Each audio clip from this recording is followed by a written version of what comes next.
बंधुओं, जब गोविंद कृपा करते हैं तभी जीव को कथा श्रवण करने के अवसर मिलते हैं। यादव परिवार पर भगवान की विशेष कृपा थी, उनके पूर्वजों का आशीर्वाद था, इसीलिए यहाँ पर ये अवसर उपलब्ध हुआ है। हम लोग बड़े भाग्यशाली हैं। बंधुओं, भगवान की कथा प्रत्येक प्राणी को पवित्र कर देती है। यदि किसी से कभी अनजाने में या जानबूझकर या किसी भी प्रकार से पाप बन गए हो, तो यदि वो व्यक्ति मन चित्त लगाकर सावधानी पूर्वक कथा का श्रवण कर ले, तो उसको उस पाप से मुक्ति मिल जाती है, वह पवित्र हो जाता है।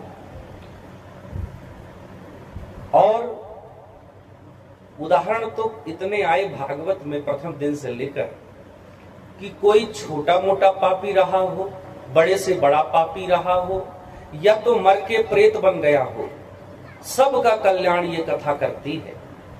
इसीलिए आइए हम लोग इस कथा की ज्ञान गंगा में अवगाहन करें। मेरा सभी ग्रामवासियों से निवेदन है कि संसार के कार्य तो सदैव होते रहते हैं, अपने कार्यों से निवृत्त होकर के कथा स्थल में पहुंचे और कथा का श्रवण करें। आज और कल की तो बात है, कल कथा का विश्राम दिवस होगा और ये कथा का रस अमृत सदैव नहीं मिल पाता। जब गोविंद कृपा करेंगे तभी मिलेगा। बंधुओं, हम लोगों ने कल की कथा में भगवान की बाल लीलाओं का श्रवण किया। 7 वर्ष के कन्हैया ने 7 कोस के गोवर्धन को 7 दिनों तक धारण करके रखा। भगवान ने इंद्र के अहंकार को चकनाचूर कर दिया। वैसे एक बात बताएं, भगवान किसी भी व्यक्ति का अहंकार ही नष्ट करते हैं। भगवान को गर्वाहारी कहा गया है। जिस किसी व्यक्ति को अहंकार हुआ है, भगवान ने उसके अहंकार को नष्ट जरूर किया है। यदि उसे धन का अभिमान हो गया तो भगवान उसके धन को छीन लेते हैं, नष्ट कर देते हैं। यदि किसी व्यक्ति को उसके पद का अभिमान हो गया तो भगवान उसके पद को भी छीन लेते हैं। इंद्र को अहंकार हो गया कि मैं ही पूजा का सबसे बड़ा अधिकारी हूं, मेरी पूजा होनी चाहिए, तो भगवान ने इंद्र की पूजा बंद करवा के गोवर्धन की पूजा प्रारंभ करवा दी। तभी तो आज भी परंपरा है, हमारे गांव में माताएं बहनें बना लेती हैं गोवर्धन गाय के गोबर से, और दिवाली के अगले दिन पूजन होता है। ये तभी से परंपरा प्रारंभ हो गई और इंद्र की पूजा बंद हो गई। और वास्तव में गोवर्धन के रूप में साक्षात भगवान कृष्ण ही तो हैं। और इसके बाद बंधुओं कथा का प्रसंग आगे बढ़ता है तो सुखदेव जी महाराज राजा परीक्षित से कहते हैं, एकादश्याम निराहारः समभ्यर्च जनार्दनम स्नातुम नंदस्तु कालिंद्याम द्वादश्याम जलमाविशत्। भगवान कृष्ण के जो पालन पोषण करने वाले पिता हैं नंद बाबा, तो नंद बाबा एकादशी का निराहार व्रत किया करते थे। वैसे एकादशी का व्रत सबको करना चाहिए। जैसे हम लोग रखते हैं ना, कोई सोमवार का व्रत रखेगा, कोई मंगलवार का, कोई शनिवार, कोई गुरुवार। तो आपको एक बात बताएं, सोमवार का व्रत रखोगे तो शंकर जी प्रसन्न होंगे, ये सही है। और यदि नहीं रखोगे तो शंकर जी नाराज भी नहीं होंगे। मंगलवार या शनिवार का व्रत रखा तो हनुमान जी प्रसन्न होंगे, ये सही है। पर तुमने यदि नहीं रखा तो हनुमान जी नाराज नहीं हो जाएंगे। आपकी पसंद है, इच्छा है, रखना है तो रख लो, नहीं मन है तो नहीं रखो। लेकिन एकादशी का व्रत कोई विकल्प नहीं है, हर व्यक्ति को रखना ही चाहिए। 15 वर्ष की आयु से लेकर 75 वर्ष की आयु तक के लोगों के लिए अनिवार्य नियम है, उसे रखना ही चाहिए। यदि कोई व्यक्ति नहीं रखता तो वो अपराध करता है, पाप करता है। और यदि कोई स्वास्थ्य आदि की समस्या है, यदि कोई और बात है जिसके कारण एकादशी का व्रत वो नहीं रख पा रहा, तो कम से कम इतना तो भैया जरूर ध्यान रखना कि एकादशी के दिन चावल मत खाना। और यदि खाते हो तो आज से ही संकल्प लेके जाना कथा से, क्योंकि पुराणांतरों में ऐसी कथा आती है कि पापों का नाश करने के लिए एकादशी प्रकट हुई थी। तो पाप भागा और जाकर के अन्न में ही छिप गया था, चावल में। तो चावल में पाप का वास रहता है एकादशी के दिन, इसीलिए चावल तो नहीं खाना चाहिए बिल्कुल भी। तो यदि व्रत रख सको तो बहुत अच्छी बात है, नहीं रख सको तो कम से कम चावल आज के बाद एकादशी के दिन नहीं खाना। और हमारी माताएं, आप लोग ज्यादा ध्यान देना, एकादशी के दिन चावल बनाना ही नहीं घर में, तो खाने वाले कहां से खाएंगे। तो कार्तिक महीने के शुक्ल पक्ष की एकादशी का निराहार उपवास किया नंद बाबा ने और भगवान की पूजा किया। और उसी दिन नंद बाबा को ब्रह्म मुहूर्त होने के समय का थोड़ी भ्रम हो गया, तो रात को 12 बजे ही चले गए स्नान करने के लिए यमुना में। और अर्धरात्रि में जलाशयों में स्नान करना वर्जित होता है, क्योंकि उस समय पर वरुण देवता विश्राम करते हैं। इसलिए रात के समय पर किसी भी नदी, तालाब, सरोवर कहीं पर नहीं जाना चाहिए। अब समय का भ्रम हो गया तो नंद बाबा चले गए। अब जैसे नंद बाबा गए तो वरुण के दूत नंद बाबा को पकड़ करके वरुण लोक ले गए और बंदी बना के रख दिए। और जब नंद बाबा का पता नहीं चला तो सबने खोज किया, तो भगवान कृष्ण से लोगों ने बताया कि नंद बाबा को यमुना में डुबकी लगाते तो हमने देखा, पर बाहर आते हमने नहीं देखा। तो भगवान कृष्ण यमुना में छलांग लगा दिए और उसी के रास्ते वरुण लोक पहुंच गए। और जैसे वरुण लोक में पहुंचे, वरुण देवता ने भगवान कृष्ण को देखा तो उठ करके खड़े हो गए, प्रणाम किया, भगवान की स्तुति किया। अद्य में निभृतो देहो अद्यैवार्थोऽधिगतः प्रभो तत्पाद भाजो भगवन् नवापुः पारमध्वनः। प्रभु, आज तो मेरा देह जन्म लेना सफल हो गया, आज मेरा देह धारण करना सफल हुआ, मुझे संपूर्ण पुरुषार्थ प्राप्त हुआ। जिसे भी आपकी चरण सेवा करने का अवसर मिला प्रभु, वह तो भव सागर से पार हो जाता है। आज आपने दर्शन देने के लिए स्वयं यहाँ पर कृपा कर दी, आ गए, भगवान के चरणों में प्रणाम किया। वरुण देवता ने कहा, प्रभु क्या आज्ञा है, कौन सी सेवा करूं? भगवान ने कहा, जिसको तुम बंदी बना के रखे हो ये हमारे पिताश्री हैं। वरुण देवता ने क्षमा मांगी और बंधन से मुक्त कर दिया। नंद बाबा को वापस लेकर के आ गए कृष्ण भगवान। और जब नंद बाबा वापस आए तो ग्वाल वालों ने पूछा नंद बाबा से कि बाबा कहाँ गए थे, पता नहीं चला। एक ने कहा भंडारा खाने गए थे क्या। तो नंद बाबा ने सारी बातें बताई और कृष्ण की महिमा को बताया। बोले मैं वरुण लोक में बंदी हो गया था और ये कृष्ण गया, तो कृष्ण के लिए तो बहुत स्तुति किया वरुण देवता ने, बहुत सम्मान किया। और गोवर्धन लीला के समय तो नंद बाबा ने बताया था ग्वाल बालों से गर्गाचार्य जी की बात, कि जब गर्गाचार्य जी नामकरण करने आए थे तो उन्होंने कहा था, तस्मानंदात्म जोयम ते नारायण समो गुणैः। चाहे जिस भी दृष्टि से देखे नंद बाबा, तुम्हारा ये जो बालक है ये गुणों में तो नारायण के समान है।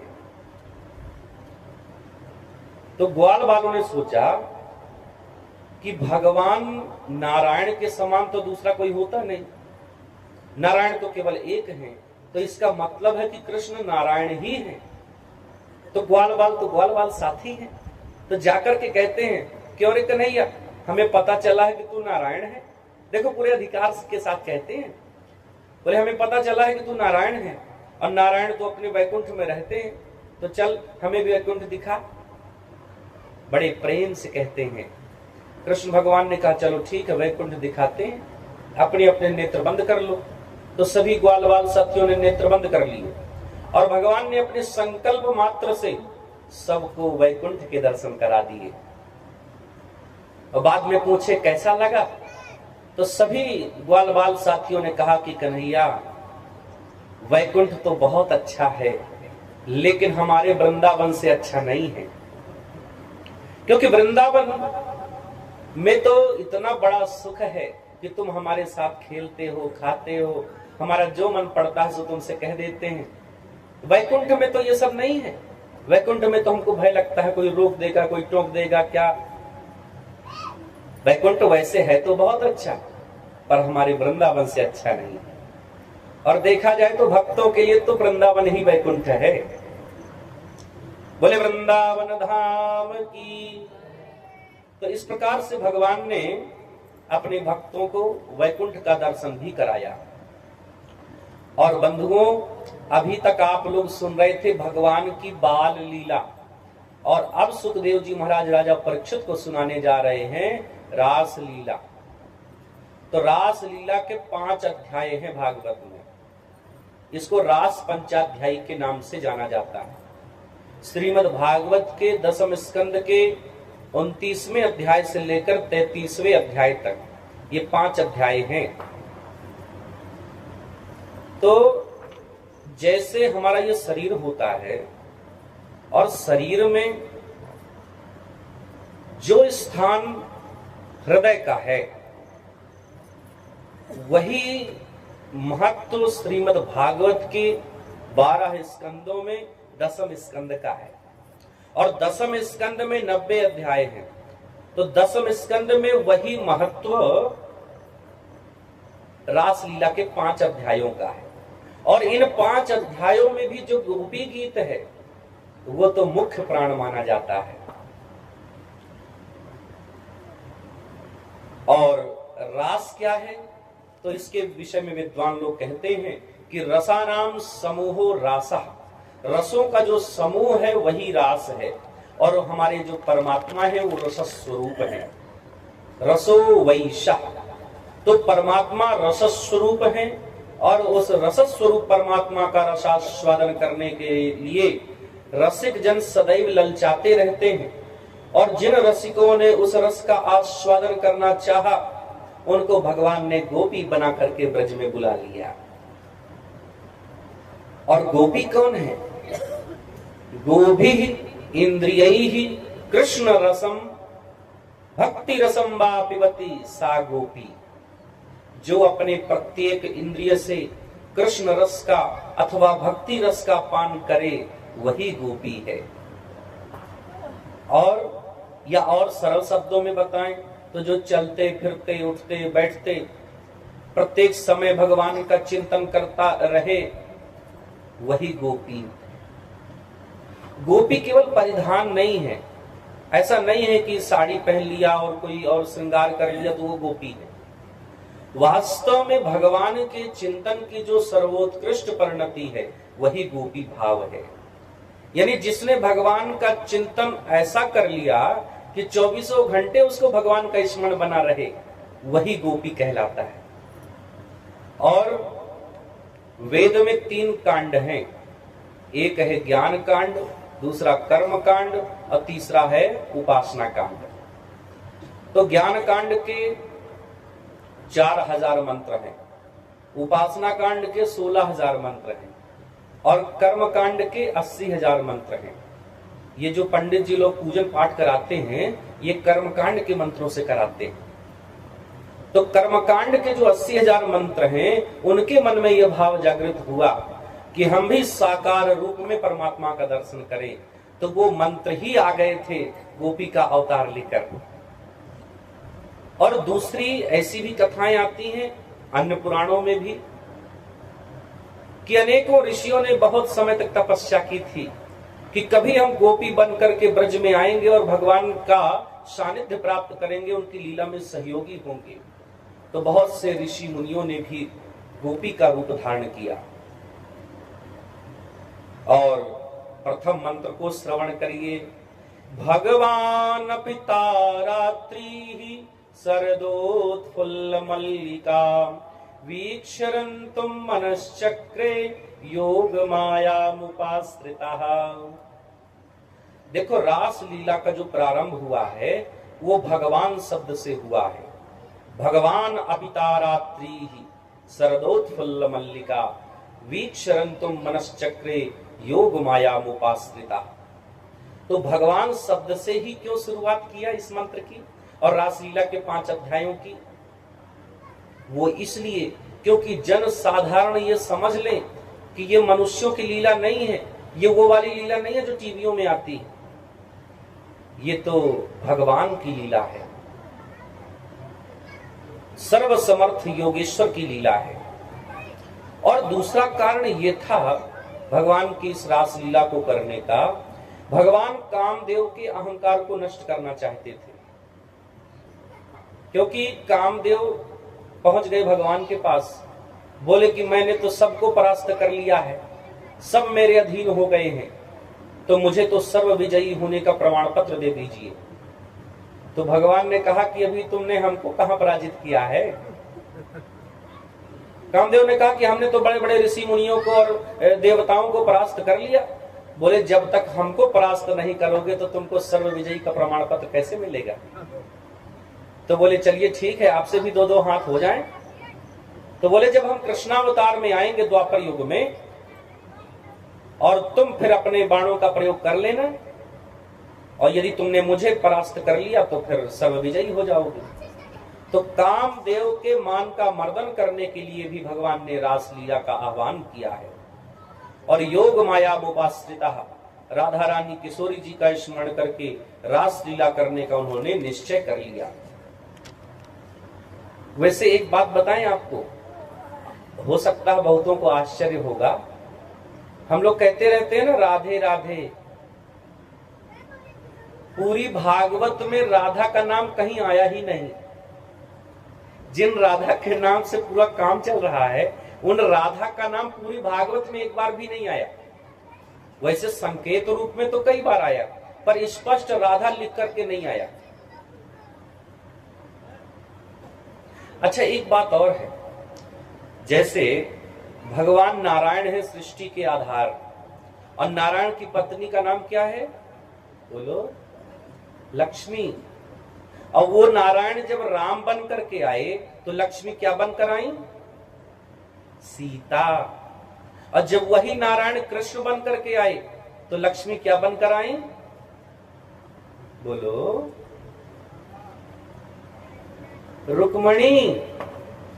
आज रुक्मणी जी को और कृष्ण भगवान का विवाह उत्सव मनाएंगे ना हम लोग। तो नारायण आए कृष्ण बनकर और लक्ष्मी आई रुक्मणी बनकर। तो अगर लक्ष्मी है रुक्मणी तो फिर राधा कौन है? ऐसा प्रश्न आता होगा ना मन में कि अगर लक्ष्मी है रुक्मणी तो फिर राधा कौन है? तो बंधुओं, आज सुनो आप, मैं आपके इन प्रश्नों का उत्तर देता हूं। वास्तव में जो राधा है वो कृष्ण ही है, कृष्ण ही राधा है और राधा ही कृष्ण है। दोनों में कोई भेद नहीं, कोई अंतर नहीं। जैसे कल हमने दूसरे रंग का वस्त्र पहना था, आज दूसरे रंग के पहन लिए, आने वाले कल में कोई और पहन लेंगे वस्त्र, पर व्यक्ति तो हम वही रहेंगे ना, व्यक्ति तो बदल नहीं जाएंगे। जैसे आप अपने को ही देख लो, कल कोई और वस्त्र पहने होंगे, आज कोई और पहना, कल कोई और पहन लेंगे, पर व्यक्ति तो आप वही हैं।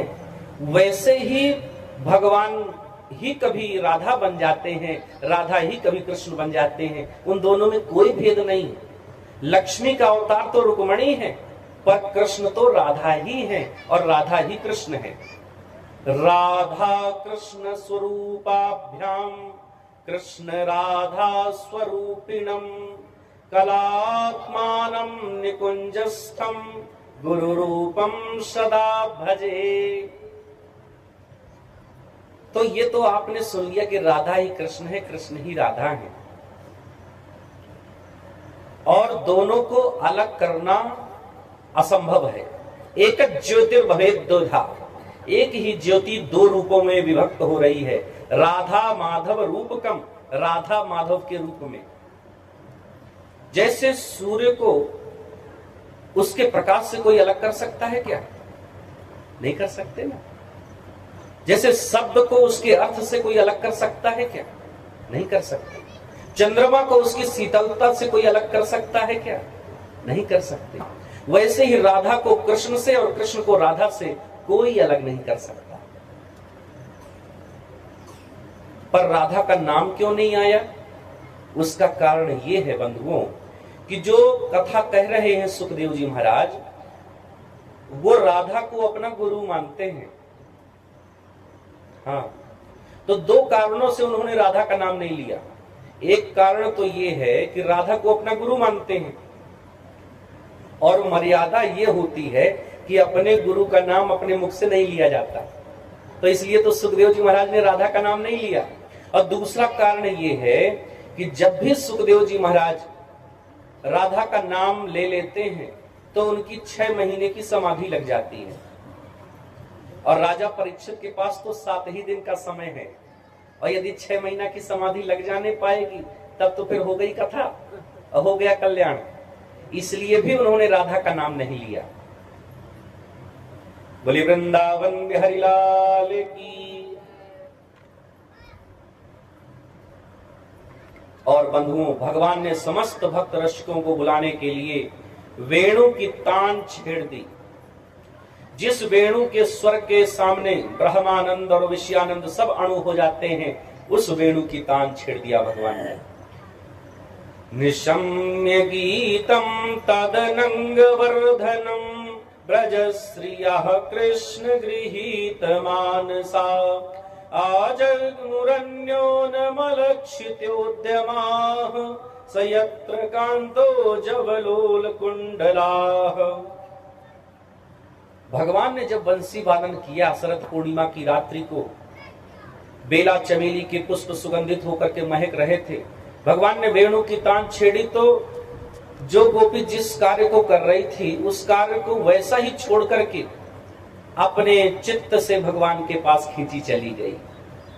अच्छा ध्यान देना, बहुत लोग जब तक अच्छे से पढ़ते नहीं है ग्रंथों को, अच्छे से कथा नहीं सुनते, तो उनको सब कुछ मालूम नहीं होता, आधी अधूरी बातें मालूम होती हैं, फिर उसी से तर्क वितर्क करते हैं। इसमें लिखा है ब्रजस्त्रियः, यानी ब्रज की जो स्त्रियां हैं, कृष्ण गृहीत मानसा, मानसा शब्द लिखा है, यानी जितनी भी गोपियां थीं वो अपने मन से कृष्ण के पास पहुंची थी, देह से नहीं पहुंची थी।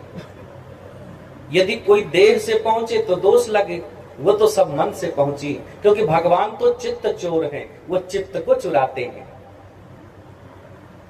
एक गोपी गाय दुह रही थी, तो गाय दोहते दोहते ही जैसे उसने बंसी को सुना तो उसका चित्त उसके नियंत्रण में नहीं रहा, दौह पात्र को वहीं छोड़ दिया और खिंची हुई चली गई गोविंद के पास।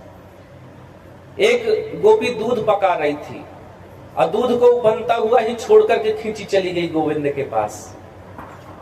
एक गोपी अपने छोटे से बच्चे को दूध पिला रही थी और जैसे उसने बंसी को सुना तो बच्चे को वहीं छोड़ दिया और खींची हुई चली गई गोविंद के पास। और एक गोपी तो अपने पति को भोजन परोस रही थी और शक्कर की जगह खीर में नमक डाल दिया और खींची चली गई गोविंद की तरफ। और एक गोपी लीपा पोती कर रही थी। हाँ, आज भी कई लोग लीपा पोती करते हैं, तो वो भी सब वहीं छोड़ करके पहुंच गई गोविंद के पास। एक गोपी आंखों में काजल लगा रही थी, तो एक आंख में काजल लगा लिया, दूसरे में लगाना ही भूल गई और खींची हुई चली गई गोविंद के पास। एक गोपी कानों में कुंडल पहन रही थी, तो एक कान में तो पहन लिया, अब दूसरे कान का कुंडल नाक में पहन लिया, इतने भी याद न रहा उसे और खींची हुई चली गई गोविंद के पास। और जब गोपियां जाने लगी तो उनके भाई, पिता, अन्य जो पुरुष घर वाले थे, सबने रोक दिया, नहीं जाने दिया, दरवाजा बंद कर लिया। तो जिसको जाने नहीं दिया तो वो वहीं बैठ गई और मन से ही गोविंद के पास पहुंच गई। कृष्ण गृहीत मानसा, सब मन से गोविंद के पास पहुंची हैं, क्योंकि कृष्ण से मिलने का जो विरह है वो बड़ा दुस्सह है, उसको सहना कठिन है, उसमें समस्त कर्म जल करके भस्म हो जाते हैं। राजा परीक्षित ने एक प्रश्न पूछा अपने गुरुदेव सुखदेव जी से कि कृष्णम विदुः परम कांतम न तो ब्रह्म तया मुने गुण प्रवाहो परमस्तासाम गुण धियाम कथम। गुरुदेव, ये जो गोपियों का भगवान के प्रति भाव है, ये कोई ब्रह्म भाव तो है नहीं, ये तो प्रियतम का भाव मानकर के आराधना करती हैं। तो क्या इस प्रकार की आराधना अपने शास्त्रों में वर्णित है, ऐसी करनी चाहिए? क्या पति भाव से भगवान का पूजन कर सकते हैं? तो सुखदेव जी इसका उत्तर देते हैं, कहते हैं राजन, ये तो मैं तुमको शिशुपाल वध के प्रसंग में पहले ही बता चुका हूं कि आप भगवान का चिंतन किस भाव से करते हैं ये उतना महत्वपूर्ण नहीं है। महत्वपूर्ण तो यह है कि आप भगवान का चिंतन करते हैं कि नहीं।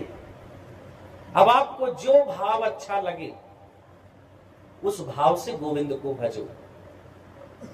आपको पिता रूप से भजना तो पिता बना लो, भाई बना लो, पुत्र बना लो, गुरु बना लो, चाहे जो संबंध बनाना हो बना लो, वैसे बनाओ तो अच्छे संबंध। पर यदि किसी ने भगवान को शत्रु भी बना लिया है तो भी उसका कल्याण हो जाएगा, क्योंकि शत्रु मान करके भी ज्यादा से ज्यादा चिंतन तो गोविंद का ही करेगा। तो महत्वपूर्ण यह है कि भगवान का चिंतन होना चाहिए अधिक से अधिक। भगवान कहते हैं ये यथा माम प्रपद्यन्ते तांस तथैव भजाम्यहम्। जो भक्त मेरा मुझे जिस रूप में भजता है मैं उसको उसी रूप में प्राप्त हो जाता हूं। गोप्यः कामात् भयात् कंसो द्वेषात् चैरादयो नृपाः। गोपियों ने काम भाव से चाहा तो गोविंद उन्हें मिल गए, कंस ने भय से चाहा तो भगवान कंस को भी मिले, शिशुपाल आदि ने द्वेष भाव से चाहा तो भगवान तो उसे भी मिल गए। तस्मात् केनाप्युपायेन मनः कृष्णे निवेशयेत्। किसी भी उपाय से मन भगवान के चरणों में लग जाए, ये महत्वपूर्ण है। तो बात आ गई समझ में, या उदाहरण से समझाएं? चलो उदाहरण भी दे देते हैं। जैसे आपका लक्ष्य था कि कामता प्रसाद यादव जी के निवास पर कथा हो रही है, तो चलो वहां पर चलेंगे, कथा श्रवण करेंगे। तो आप कथा सुनने के लिए इधर कथा पंडाल में आ गए, ये आपका लक्ष्य था। तो हो सकता है कोई पैदल आया होगा, कोई गाड़ी से आया होगा, कोई किसी माध्यम से आया होगा। तो ये बताओ, जब आप यहाँ पहुंच गए कथा स्थल में, तो आप कैसे आए हो इसका कोई महत्व है क्या? अब चाहे पैदल आए रहे हो, चाहे गाड़ी से आए रहे हो, चाहे जैसे भी आए रहे हो, इसका तो कोई महत्व नहीं। महत्वपूर्ण तो यह है कि आप यहां पहुंचे या नहीं पहुंचे, महत्वपूर्ण केवल ये है। तो बंधुओं, भगवान का चिंतन महत्वपूर्ण है, ये सदैव याद रखना। अब वो किसी भी भाव से करो। तो दौड़ी दौड़ी जब सब गोपियां भगवान के पास पहुंची तो भगवान ने पहले उनका स्वागत किया है। स्वागतम वो महाभागाः प्रियम किम करवाणि वह ब्रजस्यानामयं कच्चित् ब्रूता गमन कारणम। भगवान ने पहले स्वागत किया। कहते हैं स्वागतम वो महाभागा, तुम्हारा स्वागत है। और स्वागत करने के बाद पूछते हैं कि यहां क्यों आई हो। तो देखो, एक ही मंत्र में भाव बदल दिया। पहले स्वागत किया तो गोपियां प्रसन्न हो गई, फिर बोलते इधर क्यों आई हो, ये तो भयंकर वन है और मध्य रात्रि का समय है, इस समय पर तो बड़े यहाँ पर जीव जंतु रहते हैं, खा जाएंगे, और घर छोड़कर क्यों आई, झगड़ा करके आई हो क्या? इस प्रकार की बातें करने लगे तो सब निराश हो गई और धरती को अपने नाखूनों से ही कुरेदने लगी। और कहते हैं कि तुम अपने पिता, पति, पुत्र, भाई, बंधु आदि से झगड़ा करके आई हो क्या? वो सब तुम्हें ढूंढ रहे होंगे, बच्चे रो रहे होंगे, भर्तु शुश्रूषणं स्त्रीणां परो धर्मो ह्यमायया तद्बन्धूनां च कल्याण्यः प्रजानां चानुपोषणम्। स्त्रियों का धर्म होता है कि वो अपने पति सास ससुर की सेवा करे और संतान का पालन पोषण करे। और पति तो चाहे जैसा भी हो, दुःशीलो दुर्भगो वृद्धो जडो रोग धनो पिवाम पति स्त्रीभिर्नहातभ्यो लोके सुभिर्पात की। भगवान कृष्ण कहते हैं गोपियों से कि पति फिर चाहे जैसा भी हो, चाहे वो दुःशील हो, चाहे भाग्यहीन हो, चाहे बूढ़ा हो, चाहे मूर्ख हो, चाहे रोगी हो, चाहे गरीब हो, निर्धन हो, तो भी उस स्त्री को चाहिए कि किसी भी परिस्थिति में अपने पति का परित्याग ना करे। जो स्त्री अपने पति का परित्याग करती है तो उसको ना इस लोक में सम्मान मिलता और न परलोक में सम्मान मिलता। किसी परिस्थिति में उसको सम्मान नहीं मिलता। श्रवणा दर्शना ध्यानान मयि भावोनुकीर्तनात् न तथा सन्निकर्षेण प्रतीयेत ततो गृहान। और भगवान ने कहा, गोपियों, प्रेम तभी तक अच्छा रहता है जब तक उसमें दूरियां बनी रहे। अति परिचयाद अवज्ञा, अति नजदीक होने से दोष दिखाई देने लगते हैं। इसलिए अच्छा है कि तुम मंदिर में मेरा दर्शन करो, मेरा भजन करो, मेरा कीर्तन करो,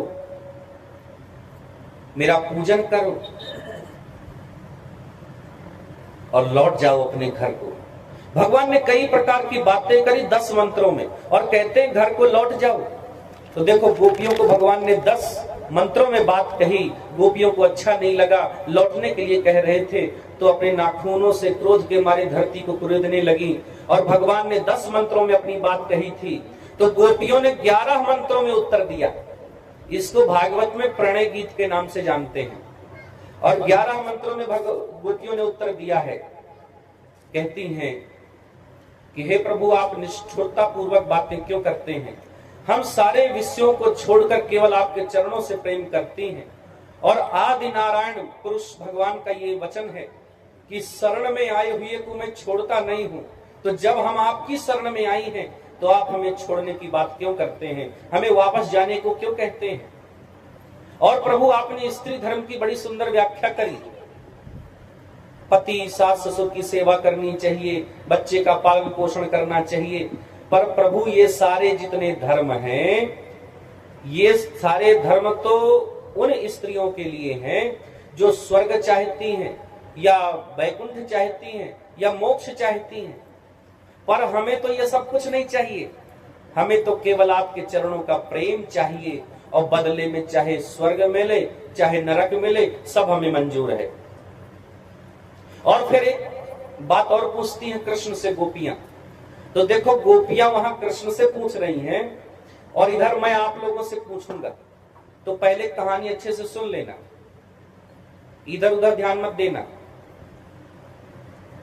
एक स्त्री का पति परदेश जा रहा था।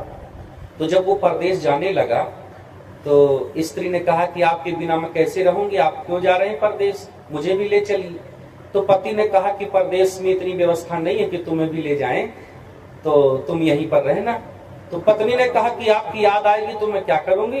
तो उसने एक मिट्टी की मूर्ति बना दिया अपनी स्वयं की, उस पति ने, और बोला कि जब मेरी याद आए तो तुम इस मूर्ति में फोटो में मेरा दर्शन कर लेना, मुझे देख लिया करना, तो तुम्हें ये अनुभव होगा कि मैं यहीं पर हूं। और जब परदेश का कार्य संपन्न हो जाएगा तो मैं लौट करके घर आ जाऊंगा। अब पति चला गया परदेश और पत्नी को जब भी याद आती तो उस मूर्ति में ही पति के दर्शन कर लेती। रोज सुबह जब स्नान करती, भगवान का पूजन करती, तो पति की मूर्ति का भी पूजन किया करती। और धीरे धीरे उस मूर्ति में ही उसे अपने पति का आभास होने लगा। जब बहुत दिनों बाद पति परदेश से वापस आया, एक दिन दरवाजे पर खटखटाया और उसकी पत्नी उस समय पर उसकी ही मूर्ति की पूजन कर रही थी। यानी पति की मूर्ति का ही पूजन कर रही है पत्नी। और पतिदेव आ गए द्वार पर, दरवाजा खटखटा रहे हैं और बोले, सुनती हो मैं आ गया परदेश से, दरवाजा खोलो। और पत्नी जान भी गई कि मेरे पति आ गए। तो आप लोग ये बताओ कि उस स्त्री को क्या करना चाहिए? पूजा पहले पूरी कर ले मूर्ति की, फिर जाके दरवाजा खोले, या अधूरी पूजा छोड़ करके जाए और दरवाजा खोले पति के लिए? बोलो क्या करना चाहिए?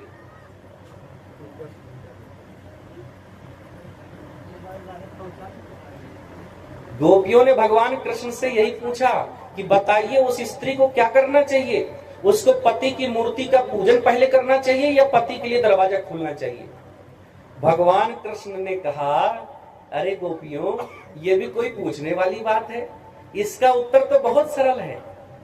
अरे जब तक असली पति नहीं थे घर में, तब तक मूर्ति से काम चल रहा था, और जब असली पति आ गए हैं, दरवाजे पर खड़े हैं, तो फिर मूर्ति की जरूरत क्या है?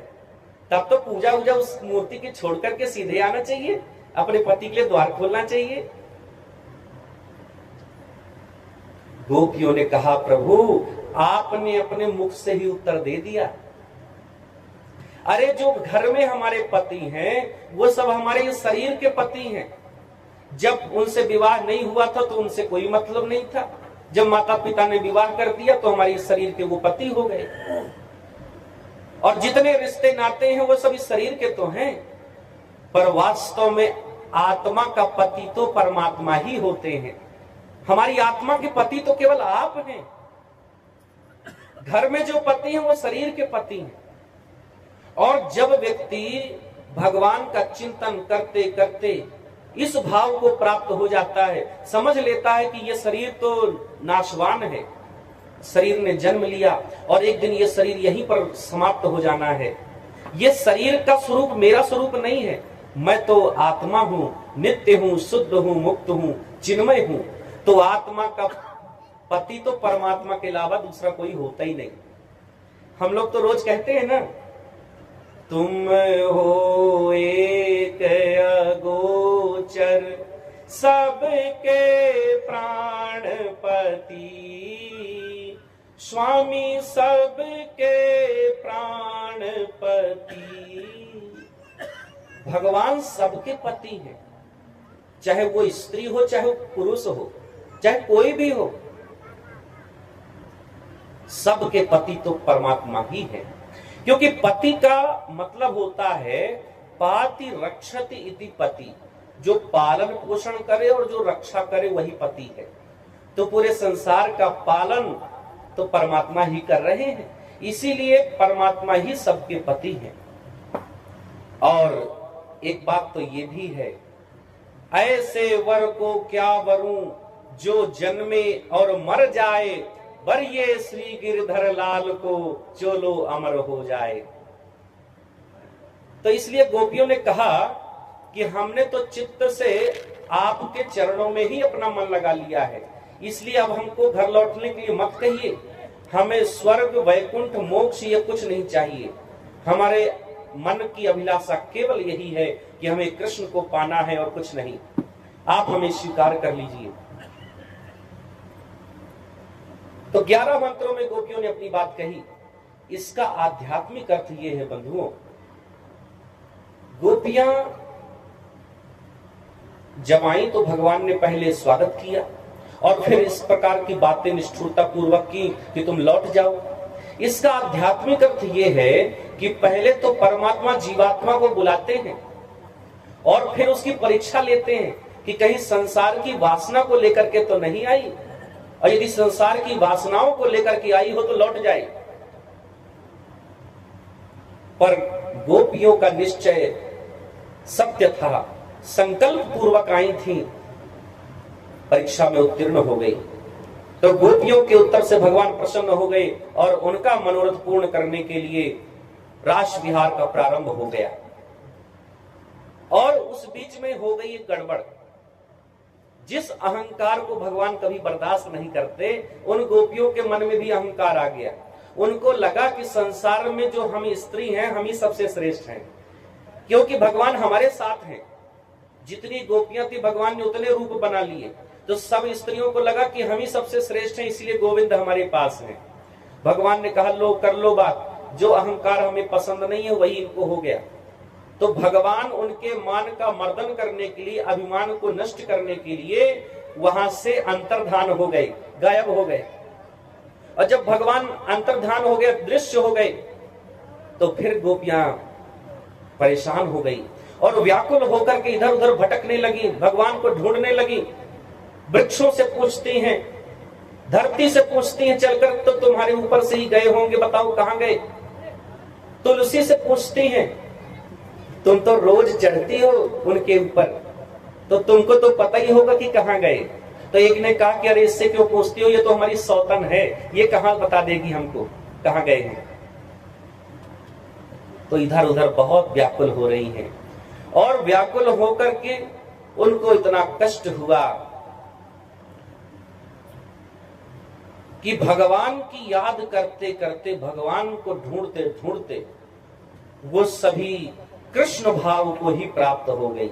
कृष्णो हम पश्यत गति, कृष्ण कहां है ये ढूंढते ढूंढते मैं ही कृष्ण हूं ये भाव प्रकट हो गया। क्योंकि जिसका तुम ज्यादा से ज्यादा जीवन में चिंतन करोगे, तुम उसी रूप को प्राप्त हो जाओगे। बात आई समझ में? ऐसा समझो, आप दिन भर में जिसके बारे में ज्यादा सोचते हो, उस व्यक्ति के जो गुण स्वभाव हैं वो धीरे धीरे आपके अंदर आने लगेंगे। पक्की बात है, अपने जीवन में इसको प्रैक्टिकल करके देख लेना। जिसके बारे में आप ज्यादा सोचोगे, तो जिसको सोच रहे हो उसके गुण और स्वभाव तुम्हारे भीतर अपने आप आने शुरू हो जाएंगे। इसलिए तो कहा जाता है कि ज्यादा से ज्यादा भगवान का चिंतन करो। और कई लोग तो भूत प्रेतों का चिंतन ज्यादा करते हैं, तो बाद में मरने के बाद तो भूत प्रेत बन ही जाते हैं और जीते जी भी उनका चेहरा भूतों जैसे लगने लगता है। इसलिए लाली मेरे लाल की जित देखूं तित लाल, और लाली देखन मैं गई तो मैं भी हो गई लाल।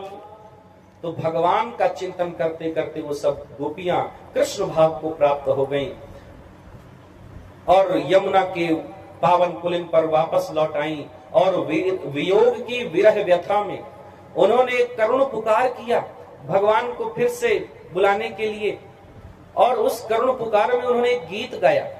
उसको भागवत में गोपी गीत के नाम से जाना जाता है। और एक बात मैंने अभी बताई ना कथा के प्रारंभ में, कि ये जो गोपी गीत है ये भागवत का मुख्य प्राण है। संतों ने इसकी ऐसी महिमा का प्रतिपादन किया है कि जो व्यक्ति प्रतिदिन गोपी गीत का पाठ करता है उसको इसी जीवन में गोविंद दर्शन जरूर देते हैं। पक्की बात है।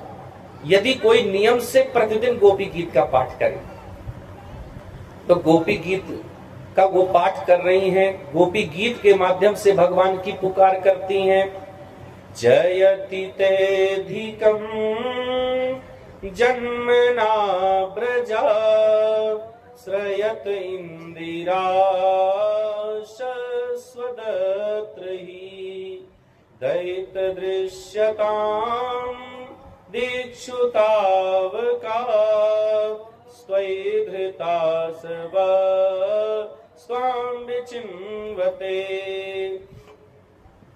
ये पहला मंत्र है।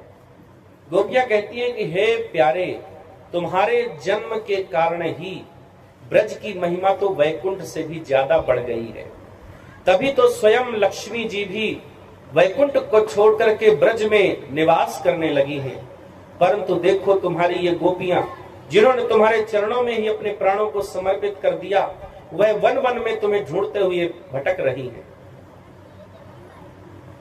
गोपियों ने कहा कि हम तुम्हारे बिना मोल की दासी हैं, आप हमारे हृदय के स्वामी हैं। आपके सुंदर कमलवत जो नेत्र हैं हमारे मन को चुरा ले गए, और आप हैं कि हमें छोड़ करके चले गए। क्या अस्त्रों से मारना ही वध करना कहलाता है? क्या विरह से मारना वध नहीं कहलाता? और यदि विरहाग्नि से ही हमें मारना था, तो यमुना के विषैले जल से, अजगर रूपी अघासुर से, इंद्र की वर्षा से, इतने संकटों से हमारी रक्षा क्यों की? हमें मर जाने देते। और आप केवल यशोदानंदन नहीं हो, आप तो हम सब के हो, इसलिए हमारी भी रक्षा करो। और आप शरणागत की रक्षा करते हैं तो अपने शरण देने वाले जो कर कमल हैं वो हमारे सिर पर रख दीजिए। आप हमारे प्यारे सखा हैं, हमसे रूठिए मत, हम तो आपकी दासी हैं, आपके चरणों पर हम न्यौछावर हैं। और आपने उन अपने कृपामयी चरणों को हमारी रक्षा करने के लिए तो नाग के फणों तक में रख दिया। आप अपने उन्हीं चरण कमलों को हमारे हृदय की विरह वेदना की अग्नि को समाप्त करने के लिए हमारे हृदय में रख दीजिए। तव कथामृतम तप्त जीवनम कविभिरीडितम कल्मषापहम श्रवण मंगलम श्रीमदाततम भुवि गृह्णन्ति ते भूरिदा जना। हम तो आपकी विरह व्यथा में मर जाना चाहती हैं, क्योंकि आपका वियोग हमें सहन नहीं होता। लेकिन हम क्या करें? तब कथामृतम तप्त जीवनम, आपकी कथा का ऐसा अमृत है कि जो हमें मरने भी नहीं देता। क्योंकि तव कथामृतम तप्त जीवनम, भगवान की कथा का जो अमृत है वो सारे पापों को और तापों को समाप्त कर देता है। अच्छा, ताप से मुझे याद आया, ताप को इंग्लिश में कहते हैं टेंशन। और ये टेंशन शब्द इतना ज्यादा समाज में फैल चुका है कि कोई व्यक्ति ये नहीं कहता कि हमें बड़ा ताप है, सब यही कहते हैं हमको बड़ा टेंशन है। अब आजकल आप किसी के पास भी जाओ, किसी से मिलो, 5 मिनट भी बैठो तो चाहे वो पढ़ा लिखा व्यक्ति हो चाहे अनपढ़ हो, वो ये जरूर कहेगा महाराज बड़ी टेंशन रहती है, बड़ी टेंशन है।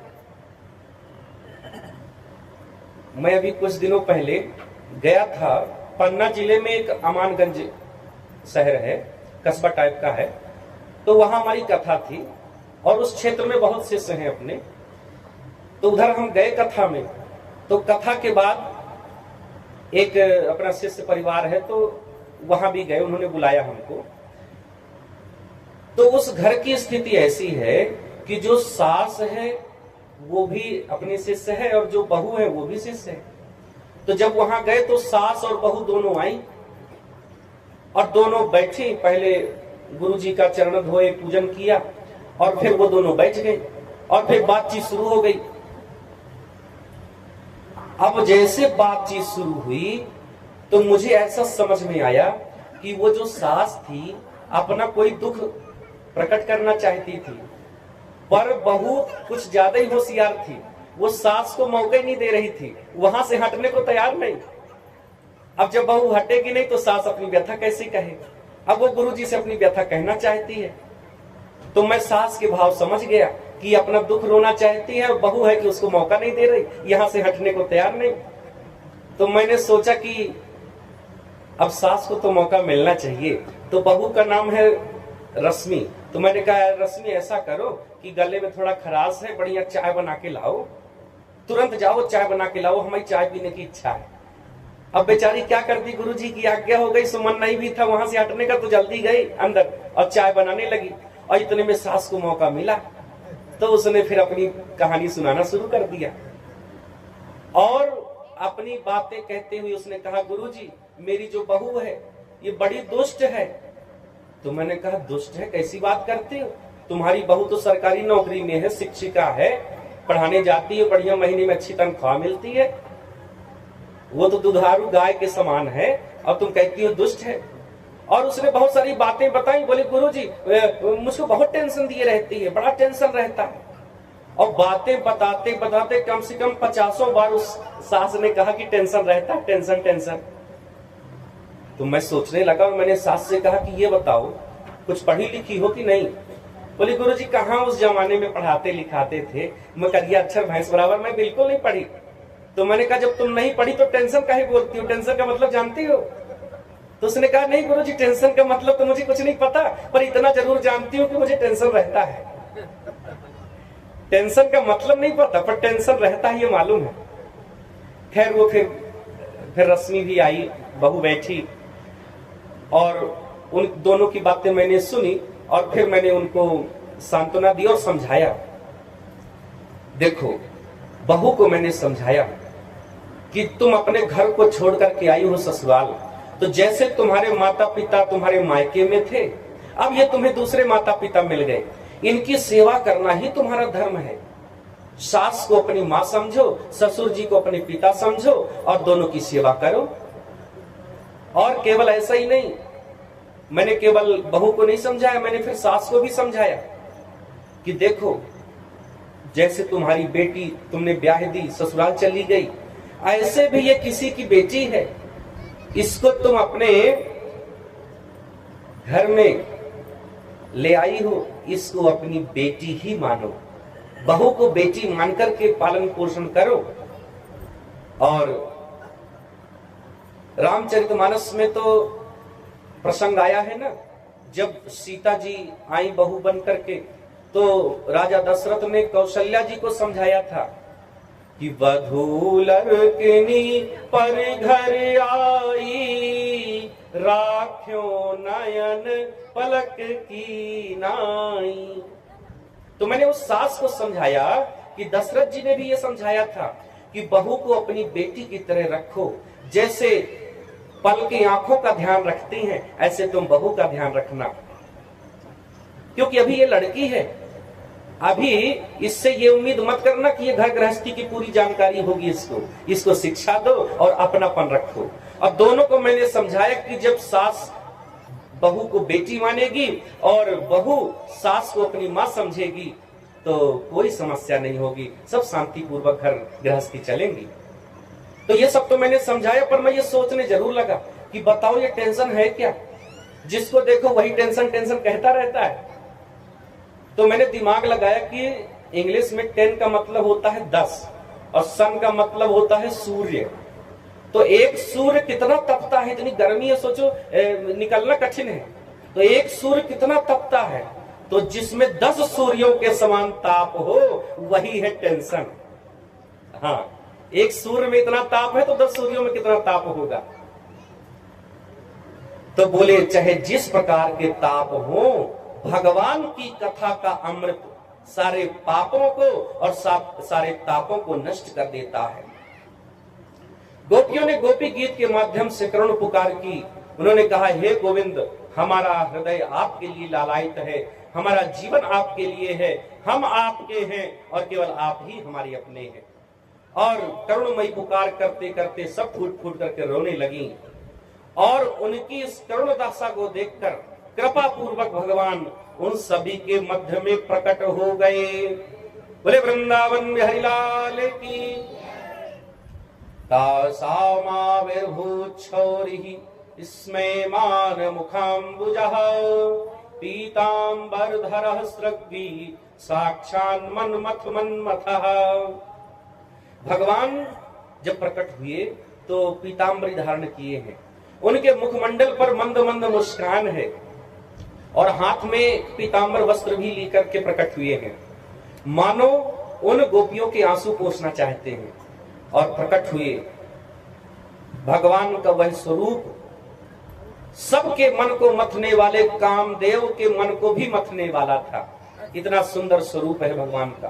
गोपियों के मन में प्रसन्नता हुई, सबके नेत्र आनंद और प्रसन्नता से खिल उठे और सब प्रसन्न हो गए और सब अब रूठ करके भगवान से उनकी गलती उनके मुख से कहलवाना चाहती हैं कि आपने गलत किया था, क्यों गायब हो गए थे। तो वो भूल स्वीकार कराने के लिए गोपियां कहती हैं, भजतोनु भजन्ते को एक एतद विपर्ययम् नो भयांश भजन्ते को एतन्नो ब्रूहि साधु भोः। देखो बड़ा सुंदर प्रसंग है। अब गोपियां चाहती हैं कि अपने मुख से अपनी गलती स्वीकार कर लें, तो क्या कहती हैं? कहती हैं कि देखो 3 प्रकार के लोग होते हैं संसार में। कुछ ऐसे होते हैं जो प्रेम करने वालों से ही प्रेम करते हैं, बाकी किसी से मतलब नहीं। हाँ, उनसे कोई प्रेम करे तो बदले में वो भी प्रेम करते हैं और बाकी और किसी से कोई मतलब नहीं। और दूसरे प्रकार के लोग वो होते हैं जो सबसे प्रेम करते हैं, प्रेम ना करने वालों से भी प्रेम करते हैं। उनसे कोई प्रेम करे चाहे ना करे, पर वो करते हैं। और तीसरे प्रकार के वो लोग होते हैं जो किसी से प्रेम नहीं करते। उनसे कोई प्रेम करे या ना करे, उनको किसी से मतलब नहीं रहता। तो ये 3 प्रकार के लोग होते हैं। तो तुम बताओ कन्हैया, तुम तीनों में से कौन टाइप के हो, बताओ।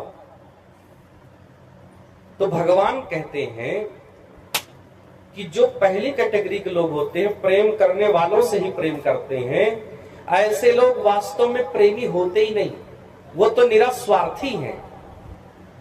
अरे तुम हमारे लिए ये कर दो तो बदले में तुम्हारे लिए ये कर दें, तो ये प्रेम थोड़ी है, ये तो स्वार्थ है। प्रेम में शर्त थोड़ी होती है। और इस प्रकार का जो प्रेम होता है उसमें न धर्म है न सौहार्द है।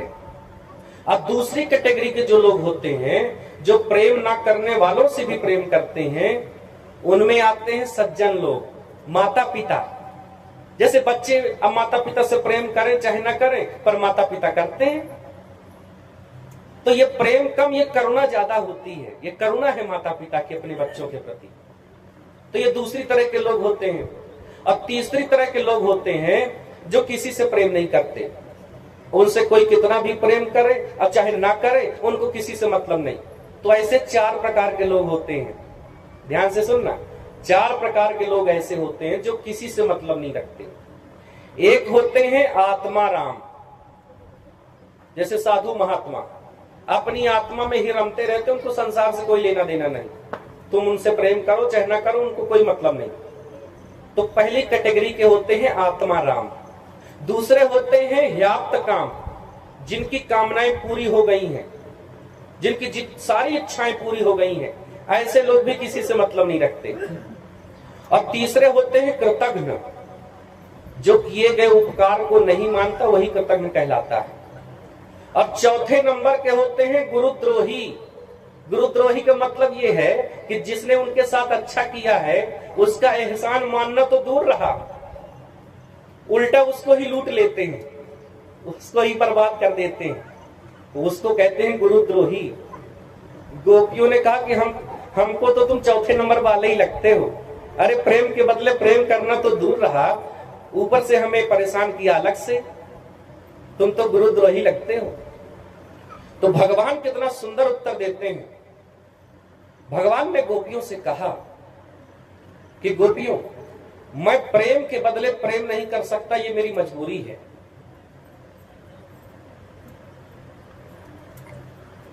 क्योंकि प्रेम का नियम यह होता है कि हम जिससे प्रेम करें और जो हमसे प्रेम करता है, तो जिस प्रकार से उसने अपना सर्वस्व समर्पित कर दिया, वैसे उसके प्रति भी प्रेमी को सर्वस्व समर्पित कर देना चाहिए। लेकिन मैं ऐसा कर नहीं सकता, क्योंकि मुझसे प्रेम करने वाले तो अनेकों हैं संसार में, और किसी एक के प्रति मैंने अगर अपना सर्वस्व समर्पित कर दिया तो जो बाकी लोग हैं उनके साथ तो अन्याय होगा। अरे मुझसे तो पूरे संसार के लोग प्रेम करते हैं, अगर एक ही को मैं अपना सब कुछ दे दूं तो बाकियों के साथ तो अन्याय होगा। इसलिए प्रेम के बदले में प्रेम कर नहीं सकता। और दूसरी बात यह है गोपियों, जो सच ये है कि तुम लोगों ने मेरे लिए जो प्रेम, सेवा और त्याग किया है, उसका ऋण मैं यदि अनंत काल तक भी चुकाना चाहूं तो कभी चुका नहीं सकता। तुम लोगों के ऋण से तो मैं कभी ऋण हो ही नहीं सकता, क्योंकि प्रेम के बदले मैं जो कुछ भी दे दूं, तुम लोगों ने जो कुछ मेरे प्रति किया है उसके बदले में मैं चाहे स्वर्ग, वैकुंठ, मोक्ष, चाहे जो कुछ भी दे दूं, ये सब तो मैंने पूतना वगैरह को भी दे दिया है जो मुझे मारने आई थी। और अगर जो मैंने पूतना वगैरह को दिया वो मैं तुम्हें दे दूं तो फिर ये भी तो अन्याय होगा। तो मैं जितना कुछ दे सकता हूं वो तो मैंने दे दिया पूतना वगैरह को, और उतना ही तुमको नहीं दे सकता। तो इसलिए बात तो ये है गोपियों कि जन्म जन्म तक मैं तुम्हारा ऋण ही रहूंगा, तुम लोगों के ऋण से तो मैं कभी ऋण हो ही नहीं सकता। ये भगवान ने कह दिया। और यमुना के पावन कुलिल पर भगवान ने फिर से महारास लीला का प्रारंभ कर दिया। सुखदेव जी महाराज राजा परीक्षित को ये रासलीला का वर्णन करते हैं। तो देखो, रासलीला का प्रारंभ तो सुना दिया, पर ये रासलीला का अंत कब हुआ ये भागवत में नहीं लिखा। फिर सुखदेव जी महाराज दूसरे कथा प्रसंगों में चले गए, पर रासलीला का अंत कब हुआ, वो बंद कब हुई, ये भागवत में नहीं लिखा।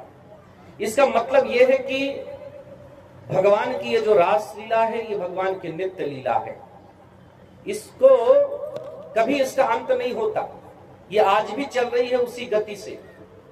तो बंधुओं, उस महारास लीला में भगवान शंकर भी पहुंचे। भगवान शंकर वहां पहुंचे और जैसे पहुंचे तो गोपियों ने रोक दिया, बोले पुरुषों का यहां कोई काम नहीं, आप लौट जाइए। शंकर जी ने कहा कि हम भी बहुत अच्छा नाच लेते, हमको भी तो मौका दो। गोपियों ने कहा नहीं नहीं, पुरुषों का यहाँ कोई काम नहीं, आपको मौका नहीं मिलेगा।